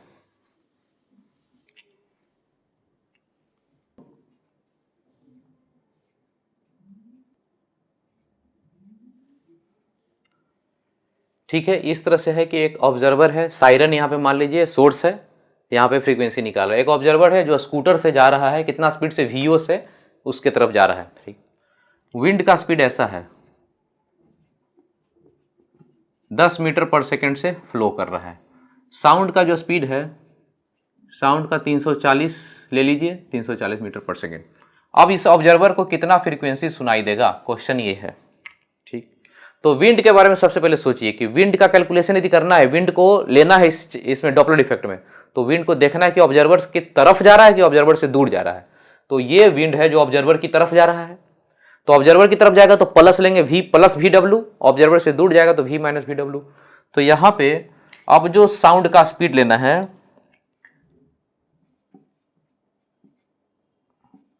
अब जो साउंड स्पीड लेना है वो v प्लस वी डब्ल्यू बस ले लेना है। v कितना लेना है, साउंड का स्पीड 340, और विंड का ये वी डब्ल्यू ना है, विंड का स्पीड कितना लेना है 10, यानी साउंड का स्पीड हमारे लिए अब कितना हो गया 350। अब हमको डॉपलर इफेक्ट लगाने की इसको कितना सुनाई देगा, तो फार्मूला ऑब्जर्वर V हो गया, VO, सोर्स तो रुका हुआ है तो यहाँ भी लिखिए म्यू नॉट। अब ऑब्जर्वर इसके पास जा रहा है, ऑब्जर्वर पा रहा है तो बढ़ेगा ना, तो बढ़ने के लिए यहाँ पे प्लस ले लीजिए।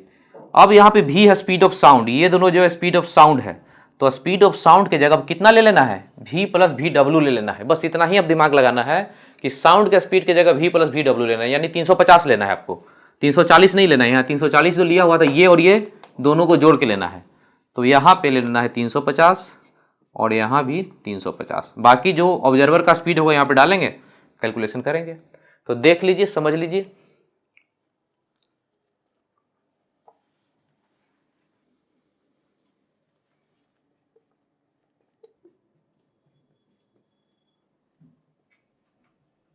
ठीक है, नेक्स्ट पॉइंट हम लोग देखेंगे reflection of sound wave from wall, hill या क्लिफ।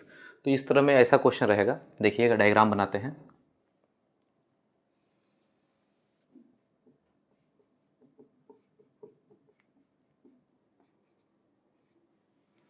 देखिएगा इस तरह का क्वेश्चन रहेगा कि एक कार है, वो जा रहा है कितना स्पीड से, वी सी कहने वाला कार का स्पीड है, और ये जो फ्रीक्वेंसी यहाँ हॉर्न बजा रहा है उसका फ्रीक्वेंसी है म्यू नॉट। मान लेते हैं कि जो हॉर्न बजा रहा है उसका फ्रीक्वेंसी है म्यू नॉट।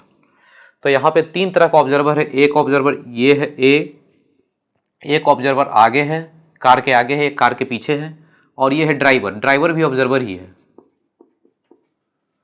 तो देखिएगा इस ऑब्जर्वर को, पहले इस ऑब्जर्वर पे काम करते हैं। ये कार जा रहा है किस तरफ से, हॉर्न बजाता हुआ इस दीवार की तरफ, दीवार हो या हिल हो या क्लिफ हो, किसी पहाड़ के साइड में जा रहा है। तो यहाँ पे देखिएगा जैसे ही कार हॉर्न दिया, कितना फ्रीक्वेंसी का, म्यू नॉट फ्रीक्वेंसी यहाँ पे हॉर्न दिया बजाए, यहाँ पे हॉर्न देख सकते हैं कि यहाँ पे ये हॉर्न दिया कार, कितना फ्रीक्वेंसी का, म्यू नॉट का।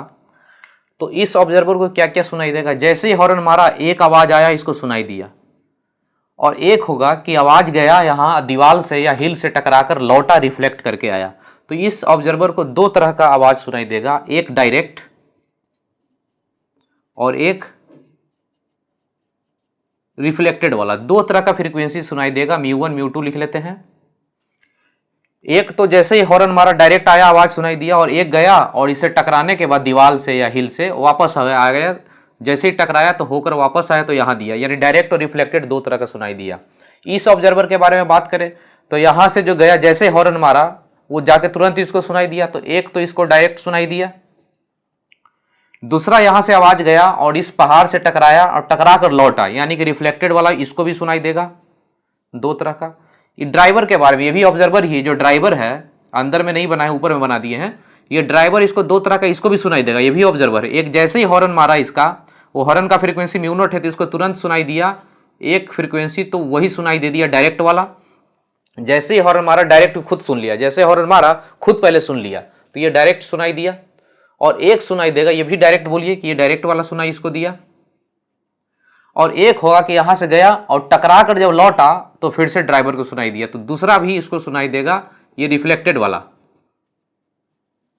ठीक है, अब हम लोग को सबको लिखना है कि इसका फ्रीक्वेंसी कितना होगा, ये दोनों क्या होगा। तो पहले डायरेक्ट वाला सब लिख लेते हैं। तो डायरेक्ट वाला इस ऑब्जर्वर का, तो ये क्या हो गया, सोर्स दूर जा रहा है, तो उसका फॉर्मूला बताइए। ऑब्जर्वर तो रेस्ट में है तो ऊपर में कुछ नहीं लिखाएगा, नीचे में सोर्स कितना से जा रहा है, सोर्स का स्पीड कितना है, VC, यही ना सोर्स है कार, और ये हो गया फ्रीक्वेंसी, ये प्लस होगा कि माइनस, तो दूर जा रहा है तो फ्रीक्वेंसी घटेगा, घटाने के लिए डिनोमिनेटर में बढ़ाना पड़ता है, तो यहाँ पे प्लस देंगे। ये डायरेक्ट वाला हो गया, इसके लिए डायरेक्ट बोलिए। इसमें फिर से ये भी ऑब्जर्वर है रेस्ट में, तो ऊपर कुछ नहीं लिखाएगा, VC म्यू नॉट। अब यहाँ पे प्लस की माइनस, तब इसके नज़दीक आ रहा है ना, इस ऑब्जर्वर के नज़दीक में जा रहा है तो फ्रीक्वेंसी बढ़ेगा, तो बढ़ाने के लिए डिनोमिनेटर में घटाना पड़ता है, तो यहाँ पे माइनस देंगे। अब देखिए तीनों ऑब्जर्वर का, इस ऑब्जर्वर का डायरेक्ट वाला, इस ऑब्जर्वर का भी डायरेक्ट वाला, यहाँ से डायरेक्ट गया वो, इसके लिए जब डायरेक्ट गया वो, और ये ड्राइवर है, इस ड्राइवर को जो डायरेक्ट सुनाई दिया, जो हॉर्न मारा वही सुन लिया। तीनों का डायरेक्ट हम लोग कर लिए। अब तीनों का ये करना है, रिफ्लेक्टेड वाला, इसका और इसका रिफ्लेक्टेड वाला, तीनों को करना है। क्वेश्चन आपको यही पूछा जाता है, ड्राइवर का रिफ्लेक्टेड वाला ज़्यादातर पूछा जाता है, कभी कभी ये भी पूछ सकता है। तो अब जैसे ही रिफ्लेक्टेड वाला निकालना है तो इस हिल को मिरर बना लीजिए, इसको मिरर कर लीजिए। मिरर में ये वाला कार अंदर में दिखेगा, ये मिरर हो गया प्लेन मिरर में ये कार इस तरह से दिखेगा आपको अंदर में, और कितना स्पीड से आता हुआ, VC से। जैसे ये कार VC से जा रहा है तो आईना में आपको VC से ही मिरर में दिखेगा कि आ रहा है, और इसका फ्रीक्वेंसी कितना है, म्यू नॉट, हॉर्न मारता हुआ आ रहा है। ये हो गया सोर्स, ये सोर्स बन गया। अब हम इसके लिए ये रिफ्लेक्शन वाला मिरर तब बनाएंगे जब रिफ्लेक्शन वाला काम करना है। यहां से गया आवाज, टकरा के लौट रहा है, उसके लिए मिरर बना के यहां बना दिए। अब इसका फ्रीक्वेंसी बताइए, μ2 जो रिफ्लेक्ट होकर आ रहा है। ये रिफ्लेक्टेड वाला लिखते हैं V ऑब्जर्वर, ऑब्जर्वर तो ये हो गया, ऑब्जर्वर तो ये हो गया, ऑब्जर्वर तो रेस्ट में अभी भी, सोर्स आ रहा है रिफ्लेक्शन वाला, ये रिफ्लेक्टेड वाला लिख रहा है ना, रिफ्लेक्टेड वाला में इसका इमेज यहां बन गया, तो रिफ्लेक्टेड वाला में यहां से लिखना है, इसको सोर्स मान लेना है। तो ऑब्जर्वर तो अभी भी रेस्ट में है, सोर्स इसके पास आ रहा है, यानी सोर्स आ रहा है इसके पास, यानी फ्रीक्वेंसी बढ़ेगा। तो बढ़ाने के लिए घटाना पड़ता है नीचे में डिनोमिनेटर में, तो यहाँ पे माइनस लिखेंगे, और कितना स्पीड से, VC स्पीड से ही आ रहा है, यहाँ पे म्यू नॉट। अब इसके लिए बताइए, इसके लिए भी रिफ्लेक्टेड वाला हमको लिखना है कि यहाँ से आवाज गया, रिफ्लेक्टेड हुआ, तो इसका यही इमेज बन गया। तो रिफ्लेक्टेड वाला जब भी लिखना हो तो मिरर का कंसेप्ट लगाएंगे और इस कार को अंदर में डाल देंगे, मिरर के अंदर। अब वो आता रहेगा तो लिखते जाइए। यहाँ पे ऑब्जर्वर भी रेस्ट में है, सोर्स का VC है स्पीड, साइन बताइए क्या लेंगे, तो इसी के सोर्स के पास आ रहा है ना नजदीक, तो फ्रीक्वेंसी बढ़ेगा, बढ़ने के लिए नीचे में घटाना पड़ता है। यहां पे आ जाइए, ये ड्राइवर है, ये ड्राइवर है, ड्राइवर को एक तो डायरेक्ट सुनाई दिया था और एक रिफ्लेक्टेड वाला सुनाई देगा, तो इसको गया और रिफ्लेक्ट होकर जब सुनाई दिया तो उसका इमेज चला गया यहाँ पे, इसका फ्रीक्वेंसी यहाँ लिखवाइए। ये हो गया सोर्स, तो सोर्स आ रहा है, ऑब्जर्वर ड्राइवर जो है गाड़ी के ऊपर बैठा हुआ, ये भी रेस्ट में नहीं है, ये ड्राइवर भी जा रहा है कार के साथ, कितना स्पीड से, VC स्पीड से ये भी चल रहा है, और सोर्स भी चल रहा है कितना, VC स्पीड से ही, तो दोनों एक दूसरे के नजदीक जा रहा है। इसका फॉर्मूला लिखेंगे, V ऑब्जर्वर कितना से चल रहा है, VC से, ऑब्जर्वर ये हो गया ड्राइवर, और सोर्स भी आ रहा है VC से ही, म्यू नॉट। अब साइन चाहिए, अब यहाँ पे साइन चाहिए ऑब्जर्वर का, ये ऑब्जर्वर होता है, ऑब्जर्वर ये है, तो इसको ढक लेंगे, इसके पास जा रहा है तो बढ़ेगा, बढ़ने के लिए प्लस दीजिए, सोर्स हो गया, ये हो गया नीचे वाला सोर्स, तो इसको ढक लेंगे, ये आ रहा है बढ़ेगा, बढ़ने के लिए नीचे में घटाना पड़ता है, तो ये हो गया ड्राइवर को दो तरह का सुनाई देगा, ये हो गया रिफ्लेक्टेड वाला। देख लीजिए यहां पे एक चीज नोटिस कीजिएगा, ये दोनों फ्रीक्वेंसी सेम है, ये दोनों फ्रीक्वेंसी सेम है, इसलिए क्योंकि इस आदमी के लिए, इस ऑब्जर्वर के लिए, इस आदमी के लिए इधर से कार जा रहा है, वही सिचुएशन यहां भी हो रहा है इसके साथ, कि इधर से कार आ रहा है, ये भी VC स्पीड से है, ये भी VC स्पीड से है, लेकिन इस ऑब्जर्वर के लिए एक बार कार दूर जा रहा है और जब इमेज बन रहा है तो कार नजदीक आ रहा है इसके लिए, तो इसके लिए अलग अलग फॉर्मूला है। लेकिन इस आदमी के लिए यहां भी कार नजदीक आ रहा है, इधर से भी कार नजदीक आ रहा है, तो ये दोनों सेम फॉर्मूला होता है।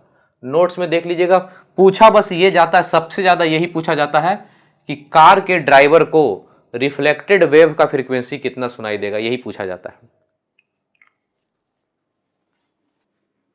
ठीक है, नेक्स्ट पॉइंट नोट्स में आप जब देखिएगा तो रिफ्लेक्शन फ्रॉम मूविंग कार है, तो इसको भी कर लीजिएगा वैसे ही जैसे अभी किए थे, नोट्स में लिखा हुआ है साफ साफ।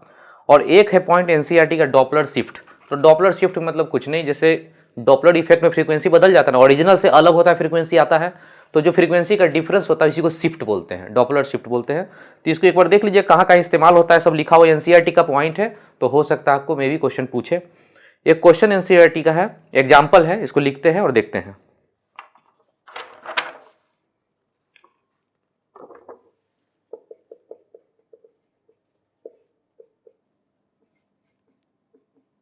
तो देखिए इसमें क्वेश्चन क्या करें, एक रॉकेट जा रहा है कितना स्पीड से, इतना से, टुवर्ड्स स्टेशनरी टारगेट। तो डायग्राम यदि हम बनाएं तो ये टारगेट हो गया कोई, और एक रॉकेट मान लेते हैं कि ये रॉकेट है जो जा रही है, ये रॉकेट है जो जा रहा है, VR बोलिए, VC बोल दीजिए, जो भी रॉकेट जा रहा है किसी स्पीड से, कितना से, 200 से। स्टेशनरी टारगेट ये रुका हुआ टारगेट है। एमिट वेव ऑफ फ्रीक्वेंसी यानी इसका कुछ फ्रीक्वेंसी है म्यू नॉट, ये कुछ निकाल रहा है इतना।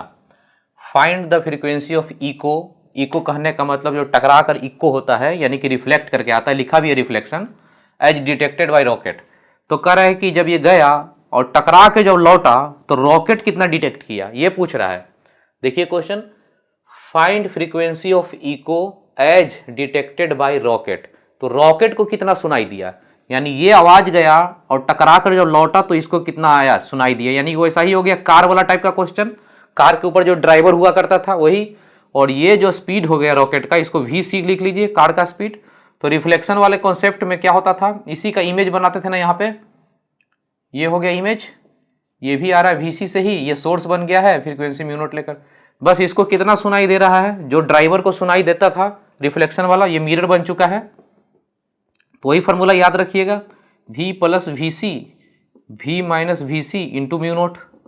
V हो गया स्पीड, किसका, साउंड का स्पीड। यहाँ पे साउंड का स्पीड हो गया तो 330 ले लेना है, क्वेश्चन में दिया हुआ है, यहाँ पे नहीं लिखे हैं, 330 ही लेना है। प्लस VC कार का स्पीड या रॉकेट का स्पीड, ये हो गया 200, ये माइनस 200 इंटू म्यू नॉट हो गया ओरिजिनल फ्रीक्वेंसी इसका, ये फ्रीक्वेंसी दिया हुआ है 1000। अब इसको कैलकुलेशन कर लेना है, तो ऊपर में कितना हो जाएगा 530, नीचे में हो गया 130। तो चाहे तो यहाँ पे कैलकुलेशन अब कर लेंगे, यहाँ पे सिंपल है, बहुत ज़्यादा टफ नहीं है। यहाँ पे एक तो कर सकते हैं, डायरेक्ट इसको काट सकते हैं, लगभग 4 के आसपास कटेगा, तो ये लगभग 4000 हो जाएगा। ये हो गया 4000 फ्रीक्वेंसी जो सुनाई देगा कार को, ड्राइवर को या फिर रॉकेट को। तो देख लीजिए,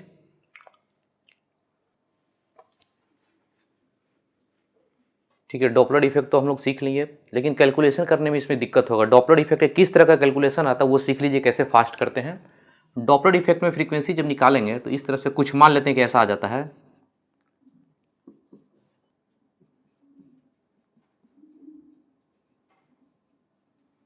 ऐसा कोई आ गया, V प्लस माइनस VO लिखते हैं ना, V plus VO, V minus VO, VS, ऐसा करके कुछ आ गया कैलकुलेशन। तो यहाँ पे कैलकुलेशन करने में थोड़ा सा आप स्पीड अप रखते हैं तो जल्दी काम हो जाएगा, नहीं तो कुछ कई लोग बहुत टाइम लगा देते हैं यहाँ पे कैलकुलेशन करने में। तो यहाँ पे समझ लीजिए कैसे फास्ट करते हैं। देखिए डिनोमिनेटर में जितना है उतना ही यहाँ पे करेंगे। तो यहाँ पे पहले 340 माइनस 22 है, तो यहाँ पे लिखेंगे 340 माइनस 22 इतना।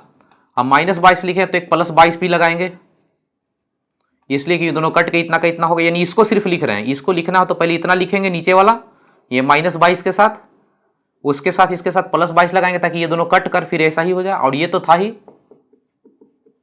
तो ये दोनों मिलाकर अब कितना हो गया, दोनों को जोड़ेंगे तो 38.5 हो गया इधर का, और इधर तो इतना ही के बराबर हो गया।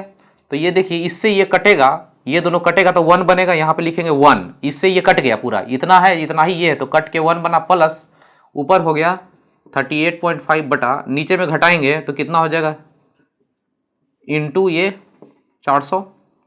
अब यहाँ पे पॉइंट को हटा लें, ये पॉइंट को हटा लें तो 0.1 यहाँ पे बोलेंगे, ये लगभग 1 से कटेगा, तो ये 0.1 से गुना होगा तो 0.1 बनेगा।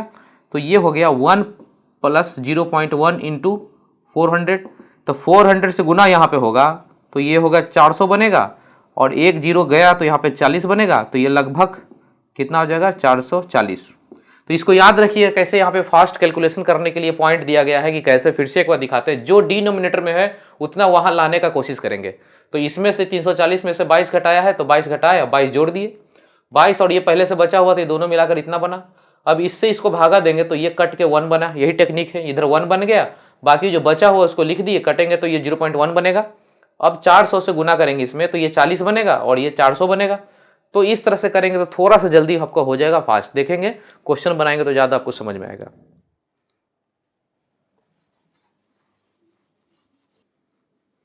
नेक्स्ट क्वेश्चन करने से पहले अपने नोट्स में जो लास्ट में एक पॉइंट बचा हुआ था जो बोले थे आप खुद देख लीजिए, यहाँ पे अभी ज़रूरत है, इसको देख लीजिए। कोई कार है, ये VC स्पीड से आ रहा है कार, ये आ रहा है VC स्पीड से, और यहाँ पे सोर्स कोई है जिसका फ्रीक्वेंसी म्यू नॉट है। साउंड जनरेट किया, साउंड गया और साउंड रिफ्लेक्ट किया, रिफ्लेक्ट करके जब आया तो ये रिफ्लेक्शन का कितना फ्रीक्वेंसी होगा, रिफ्लेक्ट किया तो फ्रीक्वेंसी कितना होगा। तो देखिए यहाँ पे दूसरे टाइप का कॉन्सेप्ट है। पहले था कि कार जा रहा था, पहले ये था कि कार जा रहा था, यहाँ दीवार था या हिल था, तो इसका इमेज बना लिए थे, ये रुका हुआ था टारगेट, लेकिन इसमें कार इसके तरफ आ रहा है, सोर्स की तरफ। तो यहाँ पे पूछा जाता है कि ये जो सोर्स से आवाज़ साउंड निकला तो निकलने का टकराया तो ये एक बार रिसीव करता है, और जब इसको छोड़ता है तो रिफ्लेक्ट करता है, तो रिफ्लेक्टेड का कितना सुनाई देगा। तो नोट्स में सारा कर दिए हैं। जब भी कोई ऑब्जेक्ट कार हो या कोई और ऑब्जेक्ट हो, साउंड जाकर टकरा के आया तो कितना रिफ्लेक्टेड होता है, रिफ्लेक्टेड का जो फ्रीक्वेंसी आता है, जैसे इसमें फार्मूला आया था सेम आ जाता है, V plus VC V minus VC into mu naught. VC हो गया ये कार का स्पीड या कोई ऑब्जेक्ट का जिससे कि रिफ्लेक्ट होता है, और ये हो गया साउंड का स्पीड, और ये हो गया म्यू नॉट फ्रीक्वेंसी। इसको नोट्स में आप देख लीजिएगा, अभी एक ज़रूरत है। पेज नंबर 37 का क्वेश्चन नंबर 11, ये एनसीईआरटी का एक्सरसाइज है, इसको इंपॉर्टेंट का मार्क लगा लीजिए। यदि डॉपलर से पूछा तो इसका चांस रहेगा पूछने का। देखिए क्वेश्चन,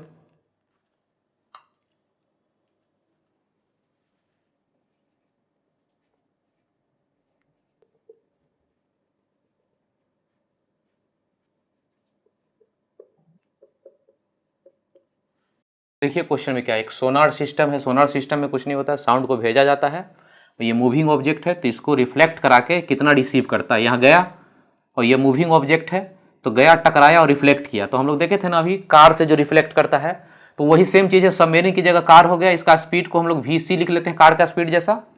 ये 360 है, किलोमीटर पर आवर है, मीटर पर सेकेंड में करना तो 5/18 कर लेंगे, तो ये किलोमीटर खत्म हो जाएगा और ये बन जाएगा मीटर पर सेकेंड। ये 100 हो गया, 100 मीटर पर सेकेंड। तो क्वेश्चन में कह रहा है कि frequency of sound reflected by submarine, ये कितना साउंड गया, ऐसा गया, ये रिसीव किया और ये रिफ्लेक्ट किया, तो करे रिफ्लेक्टेड वाला कितना होगा। तो अभी बोले थे फ्रीक्वेंसी जो रिफ्लेक्ट करता है, रिफ्लेक्टेड, उसका फॉर्मूला वैसा ही होता है जैसे हम लोग पहले देखे थे, V + VC V - VC into μ0, यही फॉर्मूला होता है। ये हो गया साउंड का स्पीड। तो पानी में, सबमेरीन पानी में ना है, तो पानी में लिखा हुआ है साउंड का स्पीड 1450 प्लस VC कार का स्पीड, कार का नहीं का मतलब सबमेरीन का, ये कितना हो गया 100 बाय इंटू ये फ्रीक्वेंसी कितना हो गया, किलो हर्ट्ज है, ये फ्रीक्वेंसी है किलो हर्ट्ज में। जो भी है आंसर उसी में आ जाएगा, किलो हर्ट्ज में है तो किलो हर्ट्ज में ही आंसर आ जाएगा। अब इसको सॉल्व करने के लिए आपको बताए थे कैसे काम करते हैं। इसको सॉल्व करने के लिए नीचे में जितना है उतना यहाँ पे कर लेंगे। नीचे में कितना है, 1350 है, घटाएंगे तो ऊपर भी पहले 1350 लिख लेंगे और प्लस 100 हो जाएगा ना, तो प्लस 100 ये और ये प्लस 100 बचा हुआ है, ये मिला के 200 हो गया। तो इन दोनों को काटेंगे, इन दोनों को काटेंगे कितना बचेगा 1, इन दोनों को कटेगा तो 1 प्लस ये बचेगा 200 बाय इंटू 40। किलो हर्ट्ज है तो किलो हर्ट्ज में ही आएगा। तो इसको यदि काटते हैं तो 00 है और 10 ये है, 00 खत्म होगा तो इतना बचेगा, तो 13.5 है, उसको लगभग 14 आप बोल लीजिए, 2 से कटेगा तो 7, अभी 40 अंदर आया तो ये 40 बन गया, प्लस 40/7 आएगा, लगभग 6 के आसपास बोल सकते ना, है 7 6 42 होता है, लगभग 6 के आसपास। तो अप्रोक्स में बोलेंगे कि अप्रोक्स में 46 किलो हर्ट्ज।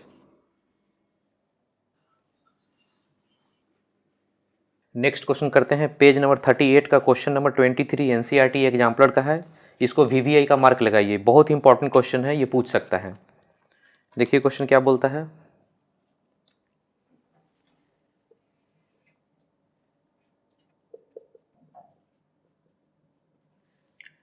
देखिए क्वेश्चन में क्या कहता है। ट्रेन, मान लेते हैं ये ट्रेन है, व्हिस्लिंग एट कांस्टेंट फ्रीक्वेंसी, इसका फ्रीक्वेंसी μ0 है, moving toward station at constant speed, यानी ये स्टेशन है, स्टेशन पर एक ऑब्जर्वर है, उधर किसी स्पीड से जा रहा है, भी सोर्स, ये सोर्स मान लीजिए सोर्स है, उधर जा रहा है तो VS मान लेते हैं, ऑब्जर्वर तो रेस्ट में है।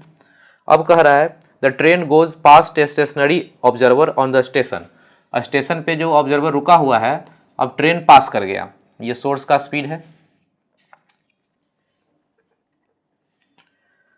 तो कह रहा है कि the frequency of the sound heard bye observer is plotted against time. अब कह रहा है कि टाइम के अनुसार इसका क्या होगा। तो पहले इधर से आ रहा है तो इसके लिए फ्रीक्वेंसी इसको कितना सुनाई देगा, इसका जो शुरू में फ्रीक्वेंसी सुनाई देगा, ऑब्जर्वर तो रेस्ट में है, इसके पास आ रहा है तो बढ़ेगा फ्रीक्वेंसी, तो बढ़ेगा तो नीचे घटाना पड़ेगा, तो -VS लिख लेंगे इंटू μ0, और यहाँ दूर जा रहा है तो यहाँ जो फ्रीक्वेंसी सुनाई देगा μ2, दूर जा रहा है तो घटेगा ना, घटे को बढ़ाना पड़ेगा यहाँ VS μ0। इसमें कहीं भी t है, टाइम का फंक्शन नहीं है, ये सब कांस्टेंट है, ये भी कांस्टेंट, ये भी कांस्टेंट, ये भी कांस्टेंट। तो हम बोलेंगे कि जो μ1 है ये शुरू में ज़्यादा सुनाई देगा, मान लेते हैं 100 है, और ये μ2 दूर जा रहा है तो कम सुनाई देगा, ये भी कांस्टेंट है, ये मान लेते हैं 50 है। तो इसका ग्राफ कह रहा है कि कैसा ग्राफ होगा फ्रीक्वेंसी का ग्राफ टाइम के अनुसार। तो हम बोलेंगे कि जब तक यहाँ तक आता है, ऑब्जर्वर के पास तक आता है, तो फ्रीक्वेंसी कितना सुनाई देता है 100, तो ये 100 हो गया फ्रीक्वेंसी। जब ऑब्जर्वर से दूर गुजर जाता है तो फ्रीक्वेंसी 50 हो जाता है, तो यही फ्रीक्वेंसी घटकर अब कितना हो जाएगा 50 हो जाएगा। ये भी कांस्टेंट और ये भी कांस्टेंट, देखिए 100 और 50 दोनों कांस्टेंट ही है, यानी इसका आंसर हो गया सी। शुरू में ज़्यादा सुनाई देगा, बाद में कम सुनाई देगा। लेकिन बाकी ग्राफ में वेरिएबल है, ऐसे नहीं होगा। एन और टी में कुछ ऐसा वेरिएबल नहीं होगा कि बढ़ते जा रहा है बढ़ते जा रहा है बढ़ते जा रहा है। यहाँ से यहाँ तक के लिए फ्रीक्वेंसी बढ़ते नहीं जा रहा, बल्कि यहाँ से यहाँ तक के फ्रीक्वेंसी कांस्टेंट है। कितना 100 है। ओरिजिनल मान लेते हैं ये 50 होता, तो यहाँ से यहाँ तक के लिए इसके लिए फिक्स है कि ये 100 ही आएगा, और यहाँ तक के लिए भी 50 हो गया, वो भी फिक्स ही हो गया फ्रीक्वेंसी, 50 नहीं 25 मान लीजिए। ठीक है, तो ये ग्राफ हो गया सी। ये बहुत इंपॉर्टेंट है, पूछ सकता है। एक क्वेश्चन और देखते हैं, पेज नंबर 21 का क्वेश्चन नंबर 10। ये है नीट 2016 का क्वेश्चन। देखिए,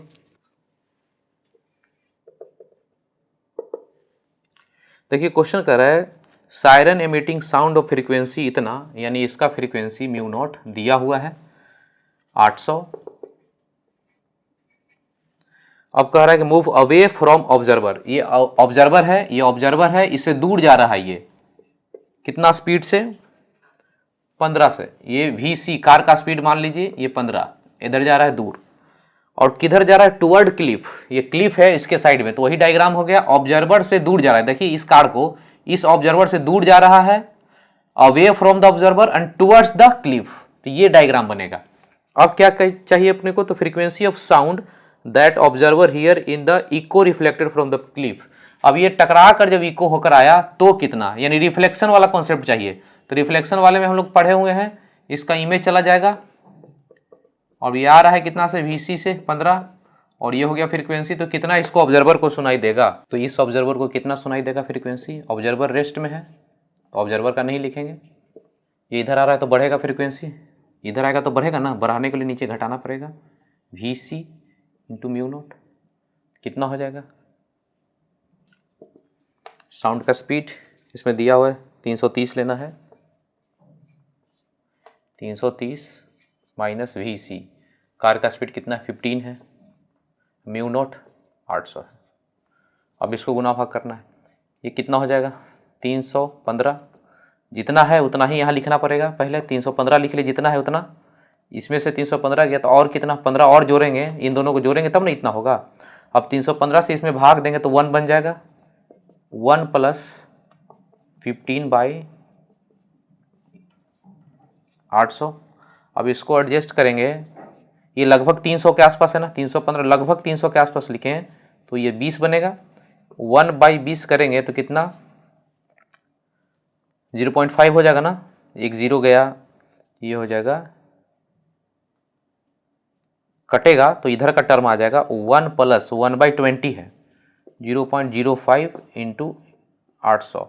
अब ये कितना हो जाएगा, इधर जाएगा तो 800 प्लस इससे गुना होगा, डबल पॉइंट है, डबल कट जाएगा, यहाँ 40 हो जाएगा, तो लगभग 840।